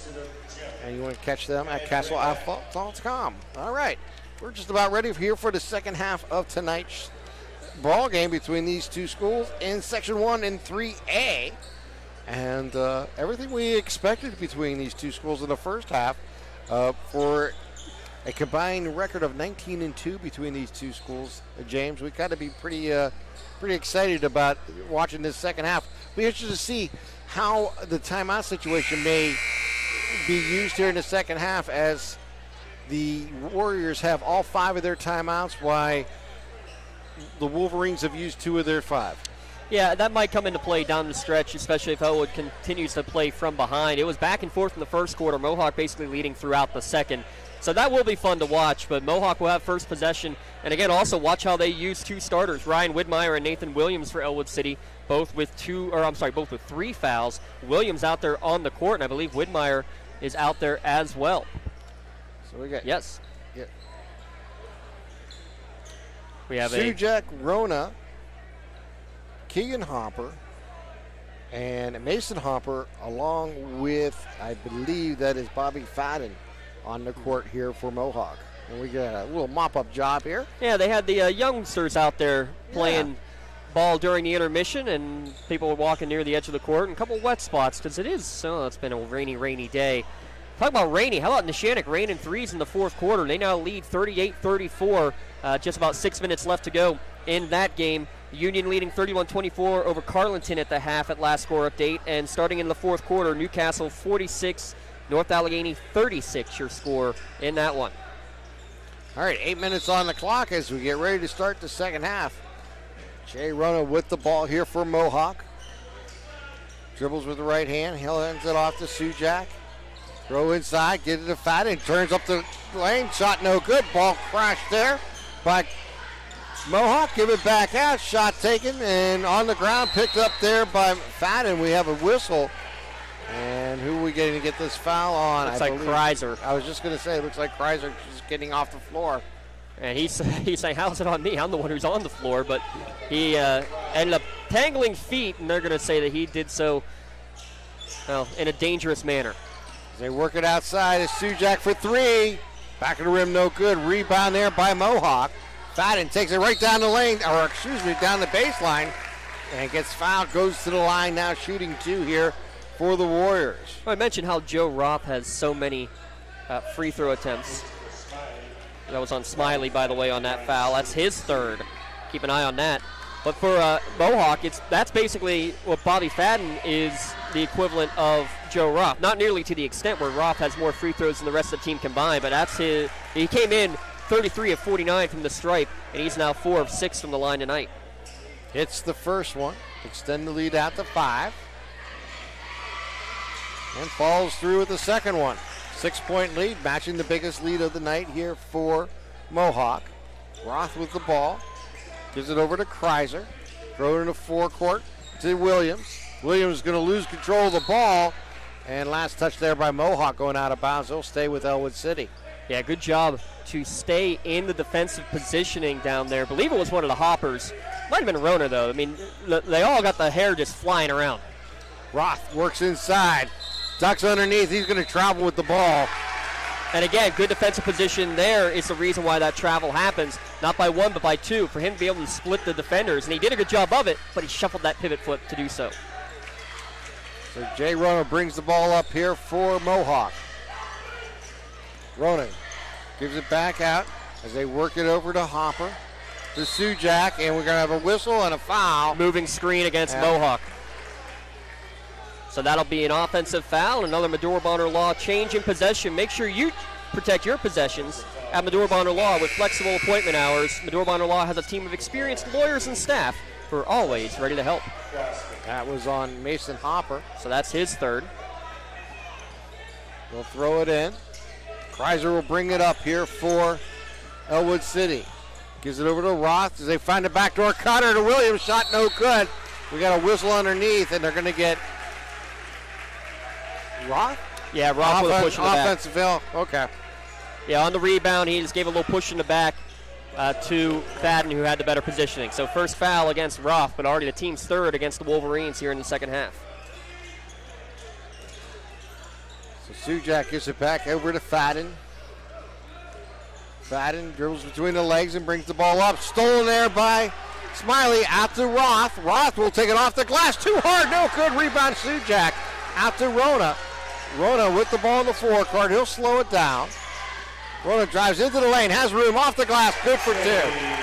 Soft touch from Rona, and that's what Roth missed on his, and I think he kind of lost possession as he went to the rack, thought about dunking it, and then had to try to put it last second just off the window and did it too strong. Roth with the ball in the forecourt. Throws inside, finds Williams. Williams makes some room and puts it off the front of the rim, no good. Falls up good for the second shot. Yeah, may have gotten away with a bit of a push-off there. Coach O'Leary and the staff not pleased. Boston gives it back out to Rona for a deep three, rolls the rim, no good. Ball loose into the ground. It's going to be picked up there by Fadden, and he'll throw it off of Roth going out of bounds to stay with Mohawk. But good job to establish position by Williams, but then even more importantly, you miss the shot, you stay with it, you get your hands back on, and a little tip drill to put it back in. Rona throws it over, and Fadden runs it down. How about the shoes on Fadden? Yeah, interesting. As he'll go left side, he's off the glass, no good. Followed up by Hopper, no good. Rebound there by Roth. Roth brings the ball in the forecourt. He throws it into the corner. Smiley drives baseline, takes the shot. No good. Ball on the ground. Picked up there by Kreiser. Inside to Roth. Roth off the glass, good for two. And he's got such a soft touch every time he's around the hoop. That's why it was so surprising on the one that he mishandled on the breakaway. Working inside the arc. Fadden takes a jumper. Nice move for two. That's his first field goal of the game. 4 points from the line and now 2 on that shot. Roth brings the ball up. As he looks over the defense. Throws into Williams. Out to Kreiser. They'll get it top line. Shot taken there by Whitmire was no good. And the second shot follow-up is good there with the foul. And Roth will go to the line looking for the three-point play. And you know what? That's where his damage is so incredibly strong, is on the offensive glass like that one right there. I don't have the numbers in front of me of how many offensive fouls or how many offensive rebounds he has had compared to his defensive. But tell you what, that's when you've got the positioning and you have the instinct to know where a shot is likely to miss and get that positioning, and then you're also 6'6" to boot, good luck. So Roth looking for the three-point play and does with the free throw. Cuts the lead down to 3. He's got 18. Mohawk brings the ball up with Hopper. Takes it down into the lane. Shot no good. Rebound there by Roth. Roth on the move. Roth into the lane. Takes it to the hole. Up and good for 2. It's a 1-point game. And this is where Roth starts to take over. Working inside. Get it to McFadden. He's going to get fouled. And Fadden will go to the line looking for 2. But after the nice basket. That's going to be, I believe, on Smiley. Yeah, it is on Smiley. His 4th, if that's the case. But yeah, Ellwood City maybe caught napping a little bit after they get the good basket, back-to-back baskets, 5 points in a row for Roth, but then out in front, Fadden running the floor nicely. J.J. Nail checks back in now for Mohawk. And they'll send all 4 players down to the other end of the field. Nail looks and shoots and puts it in. Fadden's now Fadden, 6 of 8 from the line. 42-39, 3-point lead here for Mohawk. Kreiser with the ball. A little 2-3 zone action. Now I think they're just trying to pack it in. They're going to bait Ellwood City to try to take some from outside. Nardone inside the arc, gives it back out to Kreiser behind the arc for 3. Shot taken, no good. Rebound there by Rona. Rona brings the ball up. Works down into the lane, takes the shot, and it's going to be a charge. Yeah, Rona's going to pick up the charge. Great positioning. He tried to go around the defender, but did not do enough with the Euro step to get around. Good defensive positioning there. I believe it was Williams who drew the charge. Second on Rona. Kreiser will bring it up here for the Wolverines. I want to say Ellwood City be a little more patient against this zone defense. They've taken some decent looks, but I think they can get even better looks if they wait longer in the possession. Like Williams that's a shot a little too quick, Tim. Exactly. Fadden comes down with it. Fadden on the move. Fadden to the lane, off the glass, good for 2. With the foul. Nathan Williams just picked up his 4th, and he's saying he's straight up. He's trying to plead his case to the official, but Junior is not going to get any benefit of the doubt. So Chris Smiley, Nathan Williams, each on the bench with 4 personal fouls. We're only midway through the third quarter. I was just going to say, 4 minutes left here in the third only. So Fadden at the line again. Rolls the rim this time and puts it in. 45-39 lead here for Mohawk. He's got 11, 7 of 9 from the charity stripe. Freshman. How about a freshman getting to the line with this consistency? Impressive. Nardone throws it inside. Now gives it back. Over to Kreiser. Kreiser goes right side. Good Keller. Back to Kreiser to Roth. Works it down inside. Keller gets the ball, but he's going to travel with it as he lost control of the pass. He was a little behind him. Tried to come back for it and couldn't get his feet in position to make that play. Mohawk's allowing those passes to go down to the block, whether it's from the outside or whether it's from the high post with Roth. Mainly they're saying that if you can get it there and put it up and in, more power to you. But in the moment, they haven't been able to even get a shot off. Fadden takes a shot, no good. Rebound there by Roth. Roth on the move. Works it left side, throws across court. Get it inside. That is Whitmire for 2. His first points of the day. Work it down into Nail. Nail going to get the ball stripped away. Knocked away. And it'll stay with Mohawk. I'll tell you what, Mohawk running the court again. Good job better this time after making a shot. Whitmire going 90 feet to knock it out of bounds. And Keller going to fight for it. And the ball's going to be battered around. Picked up in the backcourt by Fadden. Fadden brings it up. Fadden inside the arc. Stops his dribble. Bounces it out to retort. Gives it back to Fadden. Fadden down the right lane. Takes a shot. Going to get fouled. And shot's no good. But the freshman's going to go back to the line again. Free throws number 10 and 11. We didn't see a lot of them in the first half because of the 2 early fouls, with the technical foul especially in there for the freshman with the, what do you want to call those? The highlighter shoes? It looks like highlighter pink and green. Marshmallow green. It looks like Peeps green, I guess is the best way I would try to call that. Highlighter green? I don't know, sure. Nonetheless, another free throw is in. Yeah. The fashion statement, and I can say the same with a lot of the Ellwood City players. You got Jordan Keller out there with some pretty pink shoes, blue and pink on Whitmire. A couple of JV players had some interesting combinations, even Roth as well. He hits them both, 47-41. 6-point lead again here for Mohawk. Over to Nardone, back to Kreiser. Work it left side to Keller, work it down underneath. Their shot going to be taken, no good. Ball batted in the air, and his last touch going out of bounds by Ellwood City. And there are 2 or 3 Mohawk players there, but only one Ellwood player. And Coach Dibble saying, how did that go off blue? Warner backs it out. Guarded there by Kreiser. Looking for a little pick and go, and he'll take the 3 instead. Shot will be no good. Rebound there by Kreiser. He overshoots his intended pass to Keller, and it goes out of bounds. Yeah, a good look from Rona. The issue, though, on that three-pointer, Tim, he was falling away. If he steps into that shot, it's probably going in. It was a good look, but he shot it going in the wrong direction. So Jay Rona will throw it in. Gets it over to retort. Back to Rona. Rona dribbling with the left hand. And the ball's going to go out of bounds as he lost control of it, and it'll go over to Ellwood City with 2:14 here to play. Yeah, Rona just trying to drive to the hoop, ended up losing possession, losing control, tried to draw maybe a foul out of it, wasn't going to get it. There's the unintended pass to Nardone. Kreiser, smart on him, though, because he knew the official was counting, and he basically just threw it right in the gut of his teammate. Yeah. Because he had to. Yeah. Roth will throw it in this time for the Wolverines. Final score, 59-49, Newcastle over North Allegheny. Canes with their first section win of the year. We'll see them on Friday out at Butler. Looking forward to that one, too. Kreiser, deep 3. Good. He had 2 threes all year coming into tonight. He's got 2 tonight.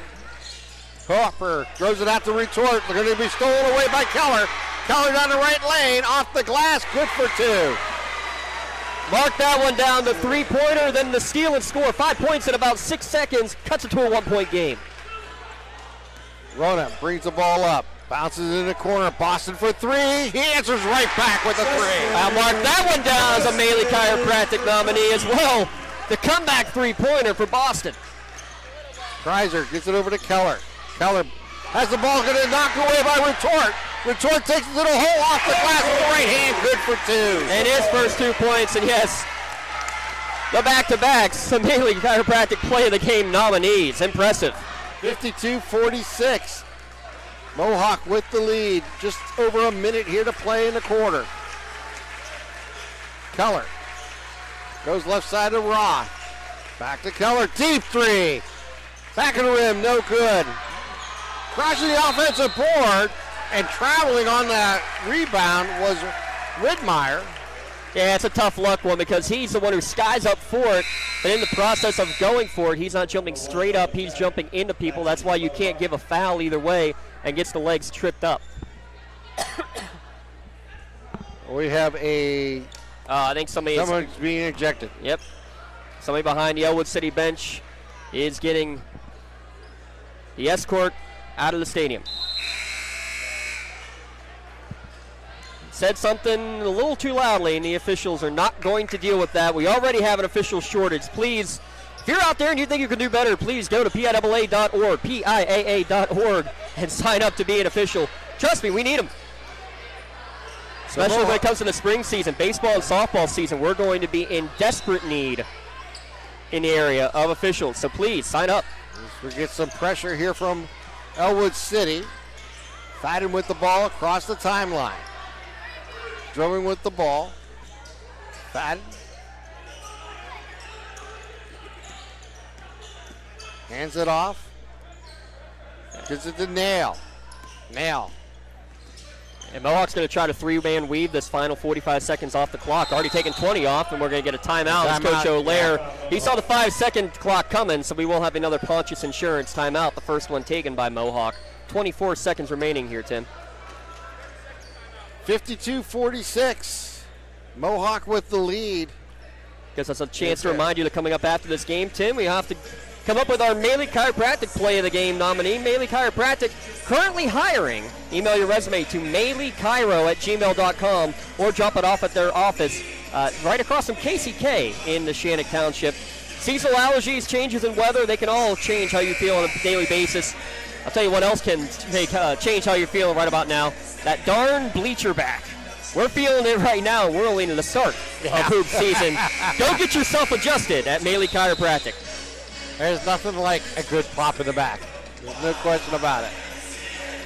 Real quick, games coming up the rest of the week. We'll have Laurel hosting the Shannock and the girls' side on Thursday before that big game. Newcastle traveling out to Butler in Class 6A boys action on Friday. Going to be some fun action here to start the year, the calendar year 2023 here at lcsportsnet.com. Sujak to throw it in. Gets it into J.J. Nail. Nail with the ball. Behind the arc. Gives it back over to Rona. Down to 16 seconds on the clock. Gives it over to Boston. They work it out on the wave. Top of the key to Fadden. Fadden down to 7 seconds. To Rona. Down to 5. He loses control. Gets it over to Sujak. Down to 2 seconds. Takes a deep 3. No good. And that's the end of the third quarter. Mohawk leading Ellwood City 52-46. You're watching LCSportsNet.com, powered by LCAP. Looking for a unique way to expand your business? Advertise on the Lawrence County SportsNet and be seen by thousands of viewers in the area and around the country on over 100 broadcasts each year. Visit LCSportsNet.com and click Advertise with LCSN. Don't get left out to dry. Call the Penn Ohio Bottled Water Company for the fastest and most efficient bottled water delivery service in the area. Penn Ohio offers bottled water ranging from 16.9-ounce bottles to 5-gallon jugs, perfect for your next event or office water cooler system. Also, don't forget to ask about their custom labeling options. Visit PennOhioBottledWater.com for more information and to get a quote on their delivery services. Whether it's at home, in the office, or on the sidelines, Penn Ohio has you covered. For more than 120 years, people have relied on Martindale-Hubbell's preeminent rating to select their attorneys. If you've been involved in an automobile accident, you should do the same. At LGKG, we have been preeminently rated for over 40 years. 8 minutes on the clock. Keep an eye out on our out-of-town scoreboard, brought to you by the Crane Room. Call ahead and reserve a seat after the game or place an order to take out curbside, dinner, homemade dessert, even a crowler. Give them a call at 724-656-1553. Neshannock up by 10 with less than a minute to go. They will be victorious and will move to make them 3-0 in section play here in Class 3A, Section 1. Cryer with the ball over to Roth. Back to Cryer. Working around the arc. Back to Cryer. Kreiser gives it over to Keller. Into the corner to Whitmire as they give it back to Kreiser. Whitmire back to Kreiser. They continue to work it around the arc. But I like this. 30 seconds off the clock, but they're doing a better job of controlling the possession. And it's Roth for a deep three. Wide open on the left-hand side. Just working that motion offense. Got it for three. 52-49. Oh, it's exactly what we said at the beginning of the third quarter, Tim. Against that zone, you got to be a little more patient, work the ball around. Yeah, it took 30 seconds off the clock and you're down, but it got a quality look, and the 5th three-pointer of the year hit by Roth. And with Hopper with a three, taking shot no good. Roth with the ball. He'll bring the ball in the forecourt. Roth stops and pops for three and puts it in. He was feeling it. You knew he was pulling that one up. Wow. Rona with the ball. We are tied at 52, 6:45 here to play in the fourth quarter. Give it over to Fadden, the freshman with the ball. Looking down the lane, and he's going to get a whistle. We're going to get what? Hand check. Keller? Yeah, hand check on Jordan Keller. That should be his second.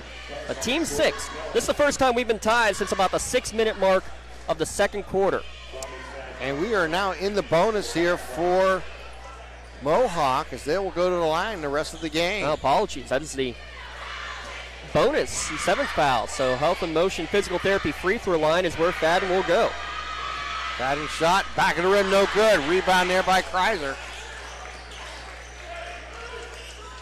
Kreiser goes left side to Roth as they throw across court, and we have a whistle and a timeout taken here by Ellwood City. Full timeout will be taken by Ellwood with 6:28 remaining. We're tied at 52. Real quick, the other scores, it is a final. Newcastle 59-49 over North Allegheny. Mentioned in the Neshannock final of 50-41 over Beaver Falls. We'll try to get a Shenango versus Laurel score. If you got that one out there, send us a tweet at LC SportsNet. And at half, Union was leading 31-24. We'll get you a better one on that one here in a second. In the Ponchos Insurance timeout, make sure you take the time out to save money on your insurance. Visit them at ponchosinsurance.com. Request a quote for your auto, home, business, or life insurance. That is ponchosinsurance.com. Again, coming up after the game, we'll name our LCAP Player of the Game and our Mainly Chiropractic Play of the Game award. Tell you what, we're going to have some big-time decision-making to have to go through with that one. Here's your score update on Union. They lead 56-52 against Carleton with just over 2 minutes to play in that section opener. And again, Union's playing without one of their top players in Mark Stanley. Had surgery on his knee at the end of the football season. They expect him back here at the end of January, though. That's good news. So they throw it in the backcourt to Kreiser, gives it over to Roth. Roth throws it into the corner. They work it down on the baseline, and he's going to step on the baseline, I believe. No, they're going to call a call. Yeah, he did step on the baseline, but it was because he got a little shove from Mason Hopper, and that'll be his 4th with 6:15 remaining. So Colton Kreiser will throw it in. That is the 4th team foul against Mohawk. Yeah, they had to confirm. I think he said 23. No, he said 25, and there was no 25 out there. It was 24. Roth turnaround jumper on a 3, overshoots the hoop. But in last touch there by Mohawk, it'll stay with Ellwood City. Well, Joe Roth maybe ill-advised on that shot, but he's got 26 points and unofficially 11 rebounds. So it is 12 games with a double-double to begin the year for the big man. Roth inside the arc, now gives it back out for a deep 3 from the corner. Shot no good. Roth battling the ball. The ball's going to be batted to the left. Picked up there by Hopper. Ball's on the ground. Picked up there by Rona. It throws it over to Fadden. Party's all over the floor. Yeah. They work it around the arc. Hopper gives it out, and Retort can't handle it. Mason Hopper's pass goes off of Tort. And the ball will go over to Ellwood City with 5:52 remaining here in the fourth. We are tied at 52. Yeah, Coach O'Leary, I think, just a little bit disappointed, saying, hey, slow it down a little bit. And there's a walk Yep. as they bring the ball in the forecourt. Nardone on the other end, skipped Coach, with the ball. Yeah, and on the other end, Coach Dibble just kind of looks to the sky and those are turnovers as a coach you hate, the unforced turnover. The only thing that could have been worse, at least it's a dead ball turnover. The live ball ones where you lead to easy layups that both teams had at the end of the third quarter, those are the ones that have the coaches with their heads scratching. They get it in to Keegan Hopper. Give it back over to Fadden. Fadden works inside the arc, stops his dribble. Now back out. Hopper with the ball, drives into the lane, has room off the glass. Good for two for Keegan. First points of the game, and you had to say, wow, can't get much easier than that. It was a parting of the Red Seas. Give it into Roth. Roth down the lane. He loses control of the ball, but knocked out of bounds. Last touch by Mohawk.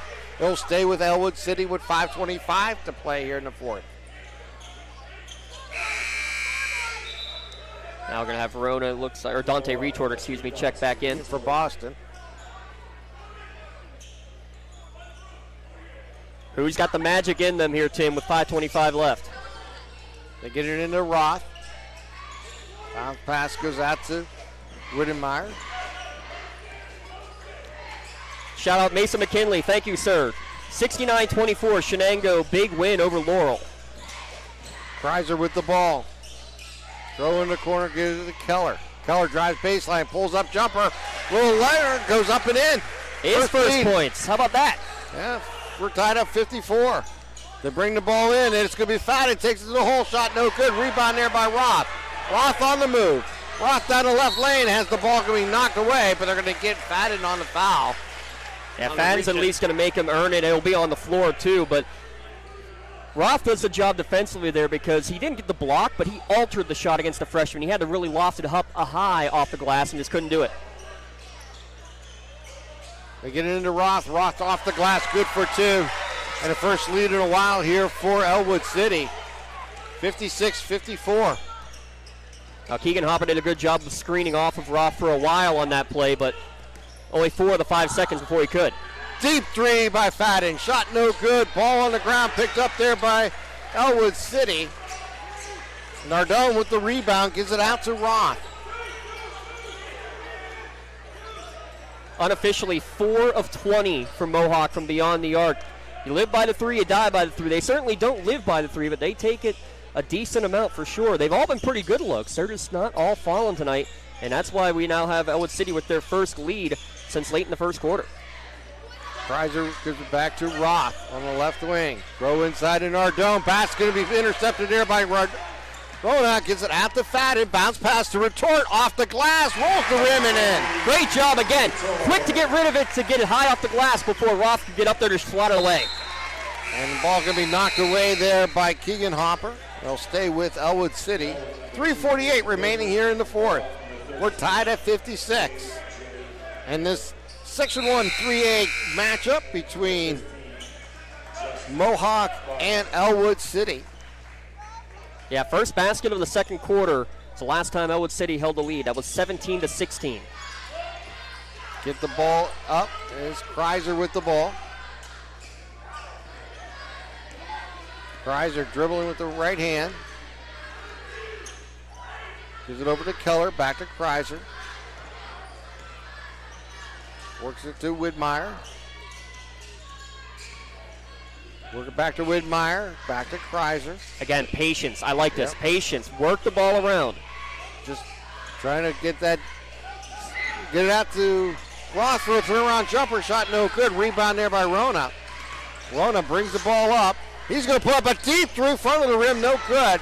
Rebound there by Kreiser.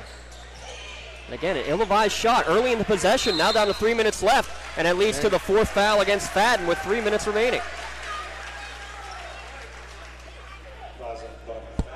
And the next foul will put them in the bonus.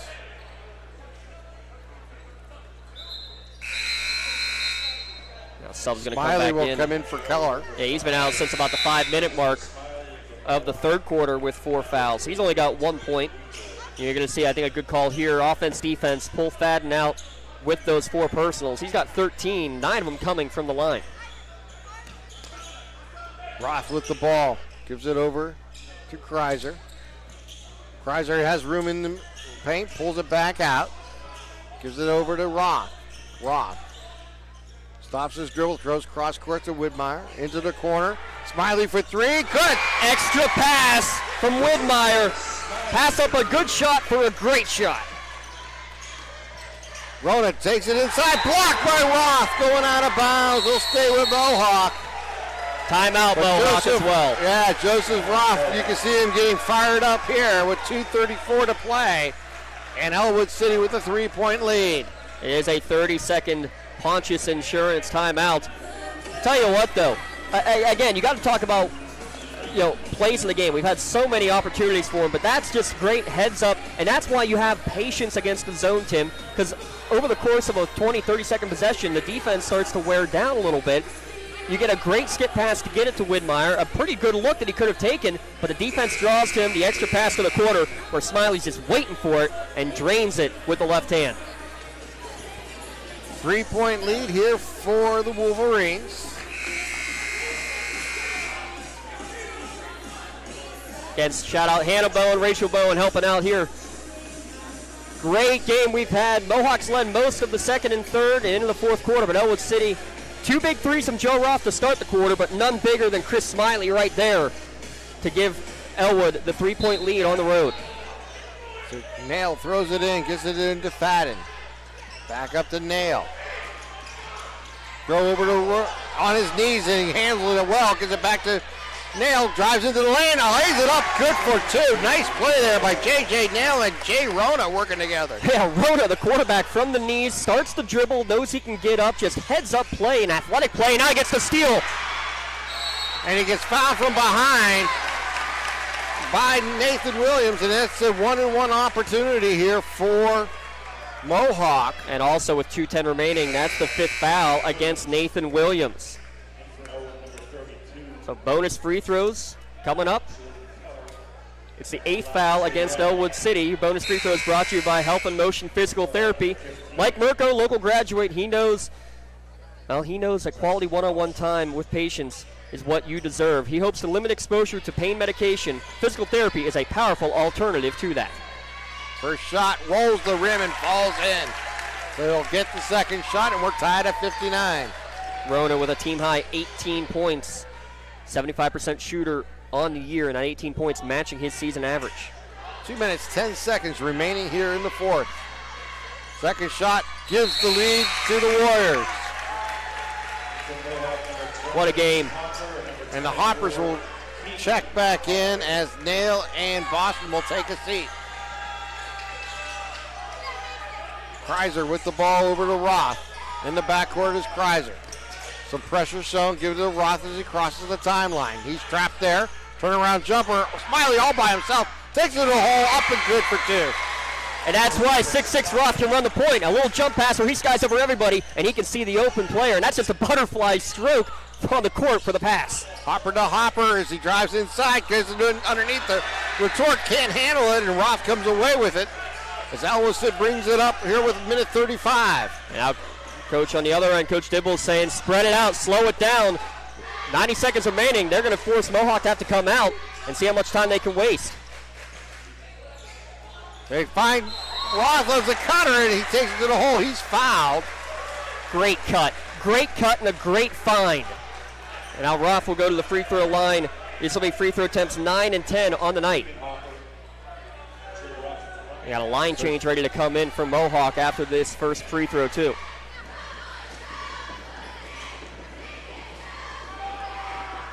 Roth puts it in, gives Ellwood City a 2-point lead.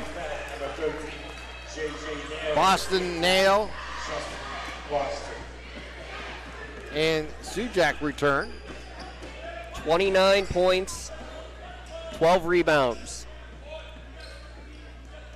So for Roth looking to give a 3-point lead here to the Wolverines, and does. Making it even 30. Jay Rona brings the ball up. Rona working with the left hand off the glass. No good. Rebound there by Roth. Minute 14 here to play. Give it to Keller. Back to Roth. Brings it to the forecourt and a timeout called as they cross the timeline. 1:06 remaining, another full timeout taken. 1 timeout remaining for Ellwood City, 3 remaining for Mohawk. 63-60 your score. Real quick score update, Union 62-60 with just a few seconds remaining in that one. That could be a huge win for Union in Section 1 of Class 1A. This is a big battle in Section 1, Class 3A. Incredible start to our 2023 year here, Tim, and every game's going to be a battle. We knew it was going to be. Both these coaches talked about it with us beforehand. It's just going to be a blast all year long covering games here in Lawrence County. We're excited for it. There's no question about it. As this game here, Mohawk had a few times a 6-point lead throughout the ball game, at different times I should say in the ball game. But in the fourth quarter, it has been Ellwood City making a move with Joseph Roth leading the way, and now have a 3-point lead with 1:06 remaining here in the fourth quarter. And with that, Tim, I mean, I'm looking at the fact that you weather the storm and Mohawk couldn't give that knockout punch.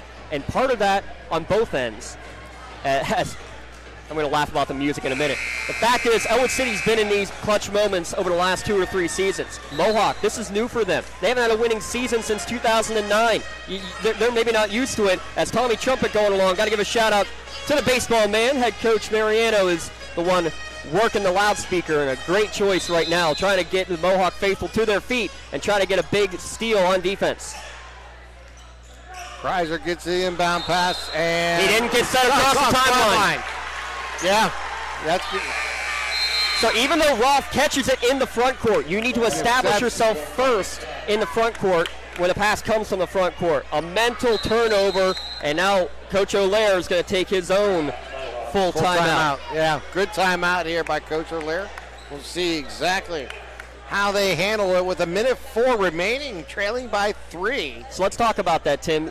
With this situation as it is, with a little over a minute left, you're down by 3. You don't need a 3. If you get it in the flow of the offense, cool. But right now you're looking for 2 and then play defense. You still have time before you even have to foul, correct? Yeah, and I would even say what you're looking for more than anything is get inside.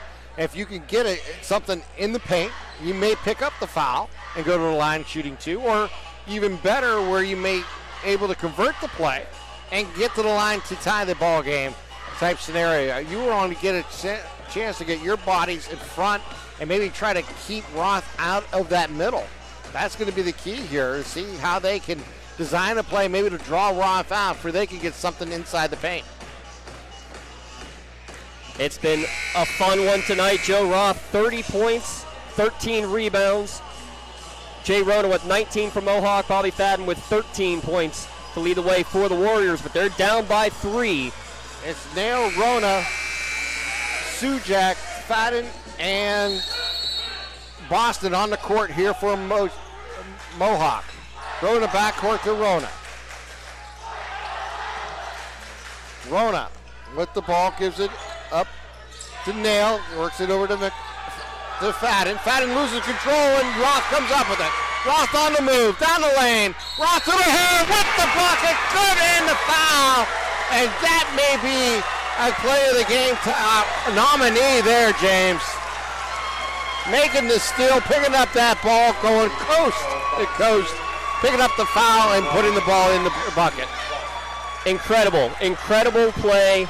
First, the defense that leads to the steal. Roth ends up picking it up. I believe the initial play was made by Ryan Widmeyer, who ends up knocking the ball away from Fadden there at the foul line. And then Roth just too strong to the rack. Roth looking for the 3-point play. Off the back of the rim, no good. Rebound there by Nail. Out to Rona. Rona throws down court to Fadden off the glass. No good. But he will go to the line shooting 2 with 44 seconds remaining. Man, he skied up there. I didn't think there was a chance he was going to be able to make that catch. That was impressive, to say the least. And that foul will be on Keller. Jordan Keller.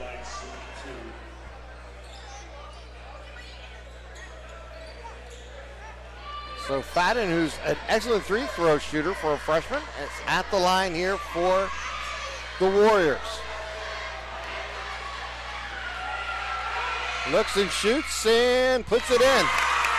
Got a nice hometown roll there. And well, I give credit too. It was Jordan Keller who made the defensive play to knock it away from Fadden on that previous play. So Fadden looks to complete the pair at the line to make it a 3-point game if he's successful, and does. 44 seconds remaining. Kreiser will inbound. Gives it to Smiley. Back to Kreiser. Kreiser throws across court. It's going to be intercepted there by Rona. And Rona's going to get fouled immediately by Keller. And has Keller just fouled out of the ball game? I got that as his fourth. Okay.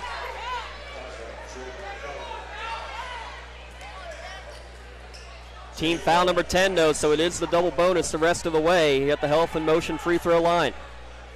So less than 4 seconds off the clock, and Mohawk back at the line. Rona's shot is up and rolls the rim good. 2-point game. Rona 5 of 5 from the stripe. He's got 20 points to lead Mohawk tonight. Second shot is good. 1-point game, 38.5 seconds remaining here in the fourth quarter. Smiley with the ball. Gives it over to Kreiser. To Roth.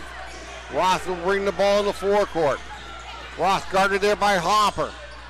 Throw across court. They find Keller. Keller shot's no good. It's the rebound there by Roth. Roth goes up, and he's going to get fouled with 22.2 seconds remaining. And Roth just basically a little bailout because, yes, the man was open and Keller going to the hoop, but at that point, and you can see Coach Sybil saying it, we don't need that shot, bring it back out. But Ross saw it all happening right in.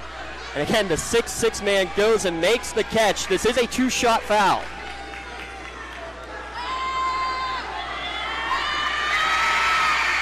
And he puts the first one in. Extends the lead to 66-64.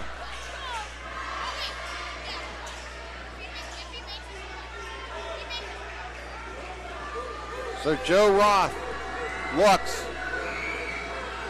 and shoots. Puts them both in. 3-point lead. Still just a one-possession game. Rona brings the ball up. Rona works down into the corner, throws on the side, shot no good. Rebound there by Roth. Roth will have to foul here, and they do. And it will be Keegan Hopper on the foul.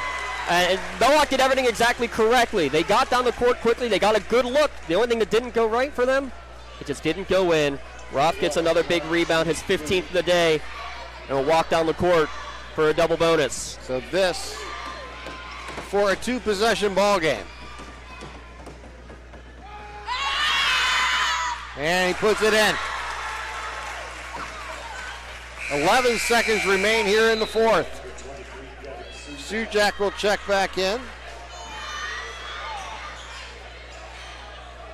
Joe Roth at the line again.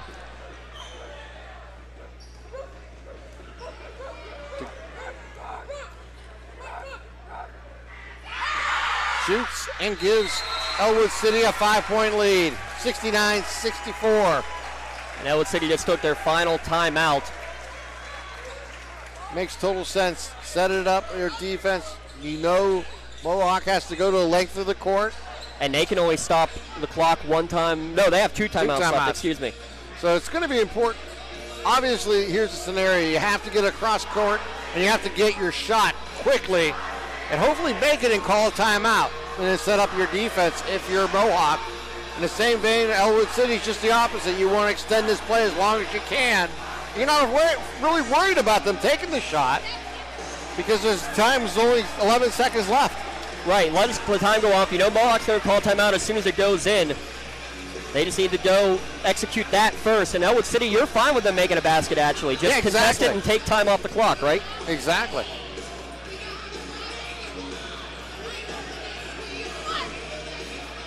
If you can force an extra pass or two in the process, you'll just take more time off the clock.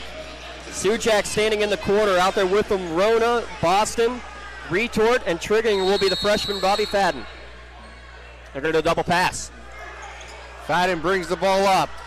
Fadden into the arc, out to Sujak for three, good with the timeout, 3.7 seconds.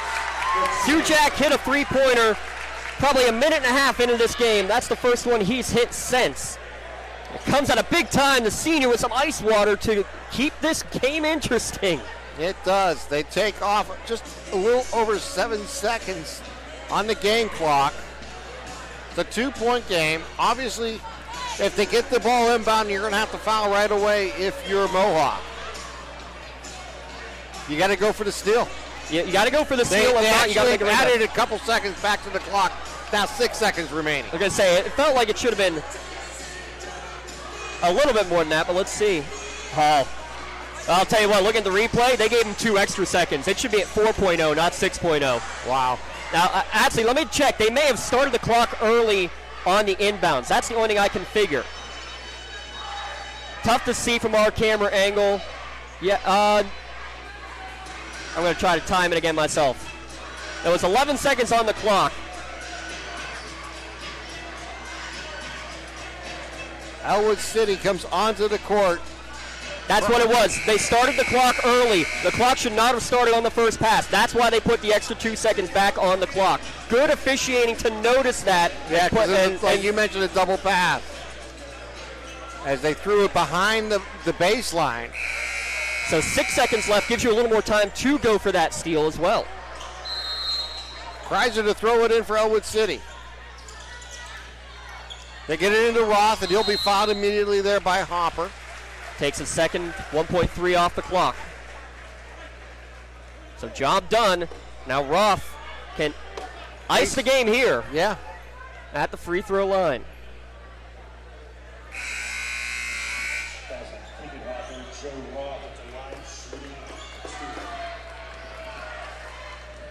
So Roth. He's 12 of 15 from the line already tonight. 72% shooter on the year. And puts the first one in for a 3-point lead. This is for a 2-possession ball game with 4.7 left. Timeout was called before Roth got the ball for the second free throw. Makes sense. Yep, you're trying to ice a man.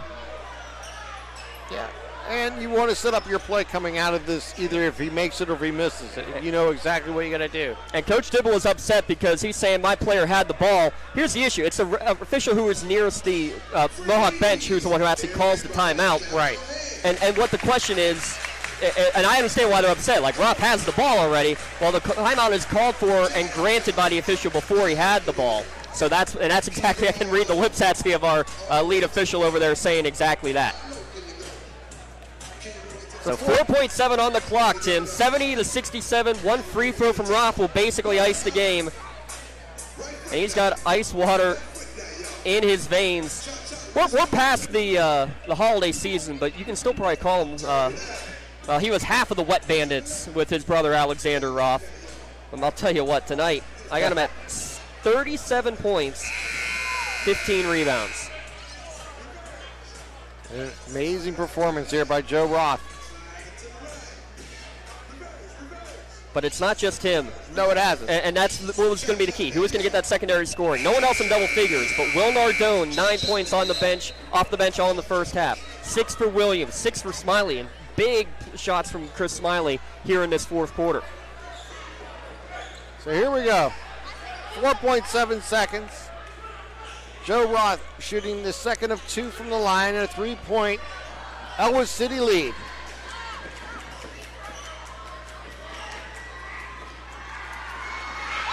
Roth, shot is good and it's a 4-point game.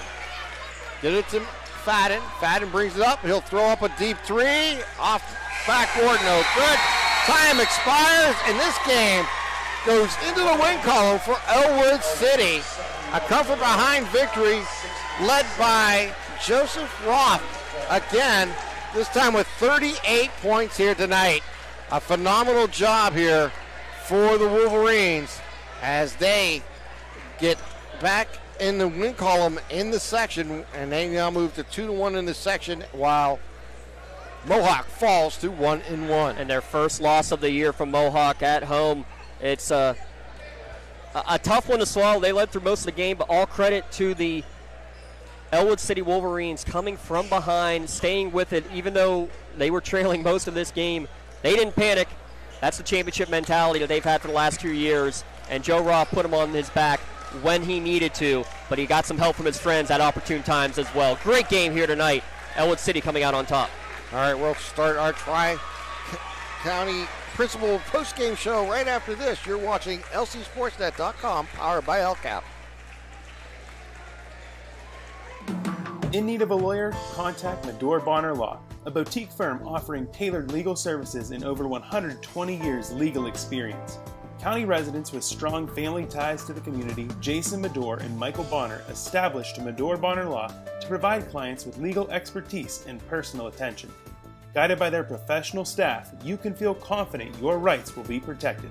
Call attorneys Jason Medore or Michael Bonner, or visit MedoreBonnerLaw.com for more information. For 20 years, Melee Chiropractic has treated athletes of all ages to help them get safely back to the top of their game.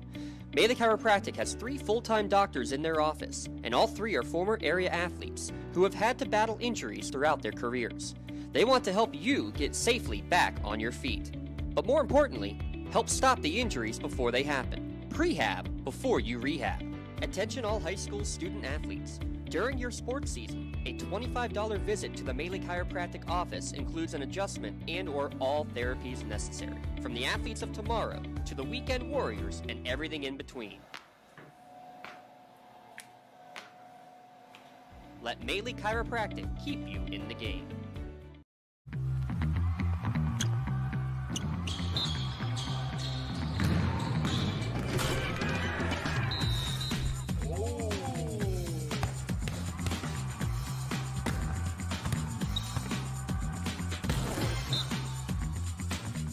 That was awesome.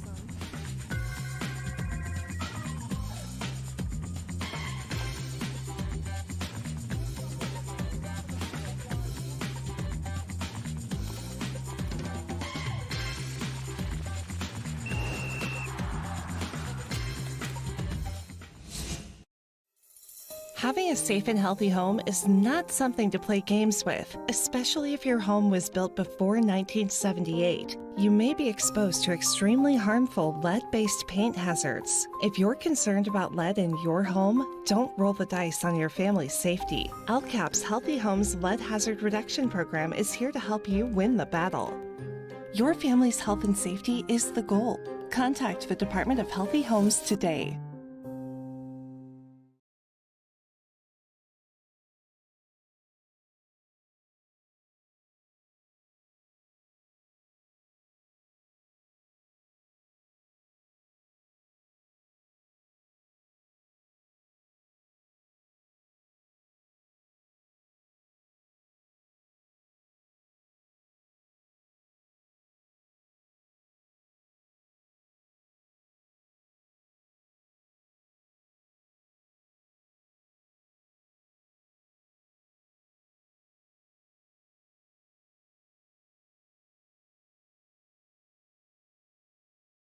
And you got to give Ellwood City just a little bit more credit coming away, as they were led by Joe Roth with 38 points. He had 13 at halftime.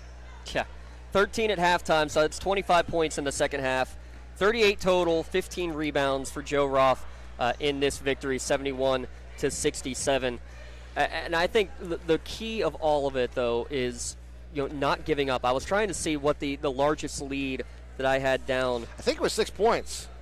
Yeah, I got 6 a couple of times. I thought it was 6 if I remember properly. It was 6 almost the entire third quarter, exactly. Yes. And that's it, though. Mohawk couldn't deliver that knockout punch to get up by 7, 8, double digits even. And Ellwood's able to just stay alive. And, man, what a fun game it was. We're going to get the full recap and scoring here in a moment, but we're going to first get a chance to talk with Coach Dibble here. I'm going to get the mic all set up for him. Give that to you, Coach, whatever way works.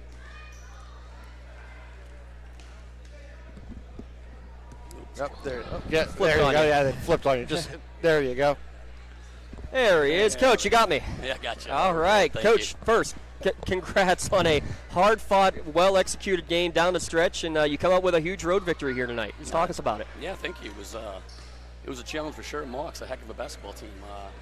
To be honest with you, we got in foul trouble pretty good there. I was getting a little concerned, but I had to play some kids that don't get much minutes, and they really rose to the occasion. Did a great job for us. It was a total team effort. Joey blew his ankle out a little bit again. It's been bugging him the last few weeks, and when he tweaked it, I was like, oh no, we're gonna be in trouble. But got it taped up real quick, and he got right back in there. But we made a couple of silly mistakes down the stretch. Just they're young and they're kids. I mean, and I kind of expected it. Tried to tell them, calm your nerves, play with composure. But did a great job moving the basketball, and Joe made some really clutch free throws at the end, and just took us to victory lane, and we're just going to relish in the moment for a little while. We talked about it in the pregame, Coach, about the youth of your team, but what does it mean when you're trailing most of this game, but you never get more than 6 or 7 behind, you fight through the rest of the way, and they come back. Even though these aren't the guys who are playing on these championship teams the last couple of years, they still have that mentality to be able to come hold on and do what they need to do down the stretch. Well, they got to trust the process. I think, I've been doing this a long time, and basketball is a game of runs. They won on a few, then we won a little bit, then they came back, and we won on one. It's just, you just hope you're at the end of the road, you're at the top of that run, and you end up with a victory. So, yeah, I was really impressed with the way they came in, and we stuck to the game plan. We really make Rona work for his points. I mean, we try to deny him as much as we can, helping off ball screens, doubling things. He's a heck of a player, man, to kick and shoot the lights out. So going into the game, him and number 1, they're both leading scorers. We said, let's take them away and let's see if the other kids can beat us a little bit. And they didn't have I don't think they had a real good answer for Joe. I mean, we knew that going in. We tried to get him as much the ball as much as possible, but it's tough when he's triple teamed every time. Exactly. I was going to ask you about your defense. I thought in the fourth quarter that really shined well. You were able to get some turnovers and take advantage of it, get out on the fast break, and Joe was able to finish a few of those along the way. But just talk about the idea of the fourth quarter when you're, especially after the third quarter where you're kind of trailing most of the way. Talk about the importance of that defense and getting those turnovers and turning them into points. Yeah, we made some adjustments at halftime. I think on the ball screens they're setting for Rona, get in the middle and penetrate, and he had his way. We said we're going to blitz that ball screen, say make him give it up, and let's see if somebody else can beat us. I thought that was a nice adjustment, and I just had some of the other kids helping. We didn't help very well from the weak side of the floor because I said wherever Rona is, I want you guys more midline, get ball side. Don't worry about those guys. The one time I gambled, I had Willie run and jump, and he buried a 3. I was like, that was on me. I mean, it was my own call, but I'm like, I want to see if he can make one. He knocked it down, so live and learn. But the kids really rose to the occasion. I mean, they really won. I've been challenging them all year long. I said, listen, graduated 9 seniors last year. Nobody's giving you any kind of love at all. They don't think they're any good. We're going to prove them wrong. But the only way you do that is to beat good teams. Then people start respecting what we can do and what we're all about. I've always been a guy about preparation. We're going to break down the film. We're going to see what they do. We're going to take that away and see what they can do when they can't do the stuff they enjoy doing. And that's what we did today. And I mean, Joe's a mismatch nightmare for anybody that's coaching. Like if I was coaching against him, I'd be trying to do the same thing Mike did. I mean, triple team him, hoping, bang him a little bit, make it physical for him, make it tough. I mean, a couple guys knocked down some wide open threes for us, which is somewhat uncharacteristic, but in clutch situations. So we just took advantage. But couldn't be more proud of them. Mohawk's a heck of a team. It's a great win for our program moving forward, and hopefully we can build on the momentum. With that, you just kind of alluded to my question of people stepping up at the right time. Chris Smiley with a couple of baskets there late in the fourth quarter. Will Nardone, 9 bench points in the first half. That's obviously going to be key to your success throughout the course of the year because and all the coaches are going to say the same thing. Joe's going to get his own, but who's going to get the secondary and tertiary scoring? Yep. And what is the biggest key for that success to be able to make that happen? And from downtown, I got you pretty good shooting, 6 of 14 from beyond the arc. Yeah, not bad. I mean, it's something we work on in practice every day. I keep telling the kids we can't be one-dimensional. We can't be a one-trick pony. I need everybody to contribute. I'd love to go on the scoreboard and go 10, 10, 10, 10, 10. I'm great. That's great balance, and it's tough to guard that way. When you're getting 40 and 2 and 1 and 3, we're not going to win games that way. Right. And I've been telling Joe, ball goes to the post, you feel that triple, you got to kick it out. And you guys got to take advantage by knocking down shots. And tonight, I thought we did a better job. We knocked some big clutch shots down. These kids, I can't be more proud of them. I mean, it was a great victory. I was concerned all week. They always look at me like, you're always so calm, Coach. Well, yeah, I try to keep, because if I stay calm, you stay calm. If I start freaking out, then you start freaking out, and it carries over. So I always try to keep myself pretty level-headed, keep it realistic. And listen, we play well, we share the basketball, we defend well. we didn't do a very good job rebounding the ball at times. I thought that was a little disappointing, but I'm always going to critique us, trying to make us a little bit better. But listen, I'm super happy for our kids. Great win, and just freedom next. It was one step at a time. And I was going to say, looking ahead now to the rest of the section season, there's going to be a battle each and every night, but this one has to be a feel-good to start the 2023 school year. Yeah, we talked about before the game. I said, listen, Shannock handed it to us, and we defended horrifically. And I just said, listen, we even the slate tonight. We beat Mohawk, then the Shannock comes and beats, and they beat Mohawk. I mean, the Shannock. Mohawk beats the Shannock. We're all even. And now we have a chance at our section.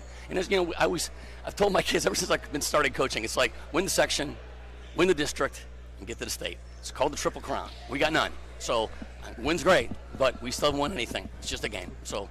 Well, it's a big win here tonight for one sure. Piece of the puzzle, exactly. Now 10-2, Coach. Appreciate it. I'm sure we're going to be seeing plenty of you down the road here in this awesome Section 1 of Class 3A. Thanks for coming and talking to us. Sound guys, appreciate it. Thanks very much. Congratulations. Yes, congratulations, Coach Dibble. It was wonderful to meet you. What a nice story here tonight for this Ellwood City school and basketball team to come from behind here tonight at Mohawk to get the win, to prove to 10-2 on the season and 2-1 in Section 1 in 3A, while Mohawk suffers their first defeat of the season, falling to 9-1, 1-1 in Section 1 in 3A. Real quick, Tim, let me just break something down of what Coach just said there of fighting through and being with that calm mentality and staying with it. And we kind of alluded to it too. Like, these kids, even though they weren't playing when there were 9 seniors on the team, not many of them were playing very many minutes, but they got to see up close and personal. They're in practice every day with the team that's going to have a championship mentality, a never quit mentality, and they stayed with that the entire way down the stretch to get that win tonight, where Mohawk, again, hasn't had a winning season since 2009, and that's now 12 straight victories for Ellwood over Mohawk as well.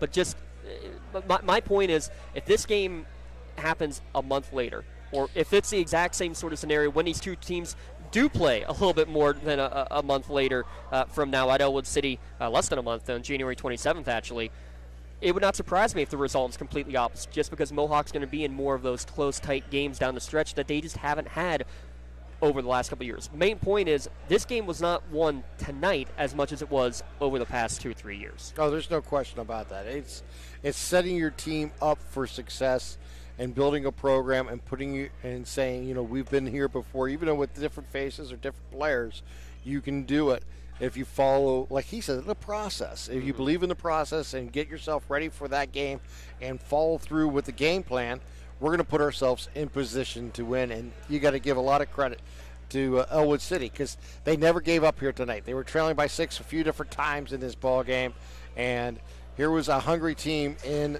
Mohawk who's undefeated, wants to keep that 0 as long as possible, and be that Cinderella story this year. And they ran into a very determined Wolverines team here tonight.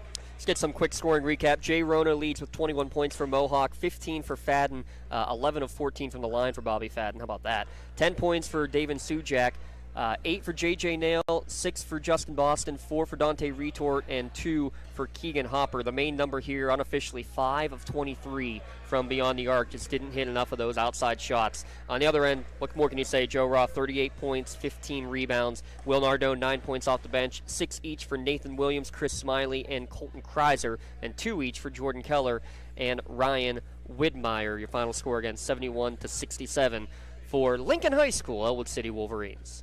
All right, we got a couple awards to give out. First, the Maley Chiropractic Play of the Game Award. We'll go to Chris Smiley with a 3-pointer late in the fourth quarter.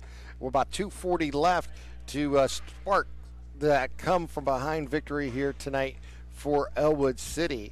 The Maley Chiropractic proud to present the Play of the Game Award to Chris Smiley of Ellwood City. Maley Chiropractic and the Lawrence County SportsNet is proud to honor Chris Smiley here tonight for tonight's Play of the Game, and we'll receive a customized t-shirt courtesy of the Red Zone in recognition of tonight's Play of the Game.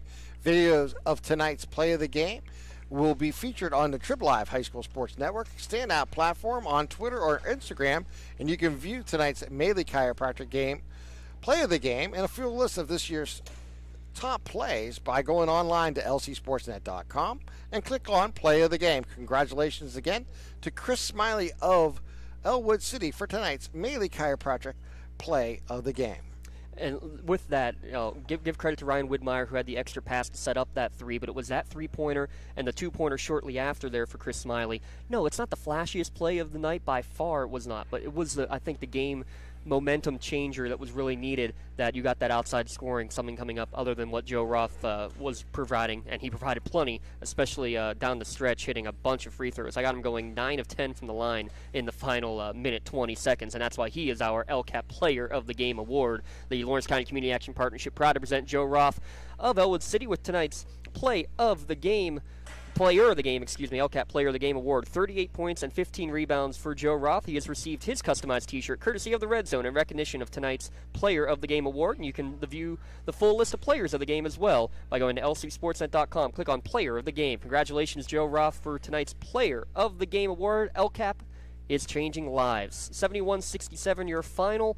Again, coming up the rest of the week, Ellwood City will be taking on Freedom on Friday, and Mohawk will be traveling to Beaver Falls on Friday night. We will be traveling to Butler on Friday night for Newcastle against Butler, and on Thursday we'll have Neshannock at Laurel for a good girls match in Class 3A's Section 1. And we're 2 for 2 for great matchups here, both on the losing end, though, for Mohawk. So I'm sure at this point, it's actually 0 for 3 for Mohawk on the year. So I'm a little bit curious of if Coach is going to let us come back here right now. Please, Coach, let us keep coming, because we're getting great games here. There's no question about it. It's been a lot of fun, and it's been great to get back into the seat here to start the 23 year. And what a start here for you and I. We're going to have a lot of fun the rest of the year if we keep getting games like this. And a big shout-out again while they're home. Thank goodness they're spending some time with us. Rachel, Hannah Bowen running the cameras and the graphics for us tonight. They'll be back at it with us on Thursday as well. All right, for James Dotson, I'm Tim Continental, wishing you all a wonderful good evening here on lcsportsnet.com. Our final score, once again, Ellwood City, a winner 71-67 over Mohawk. Have a great night, everyone.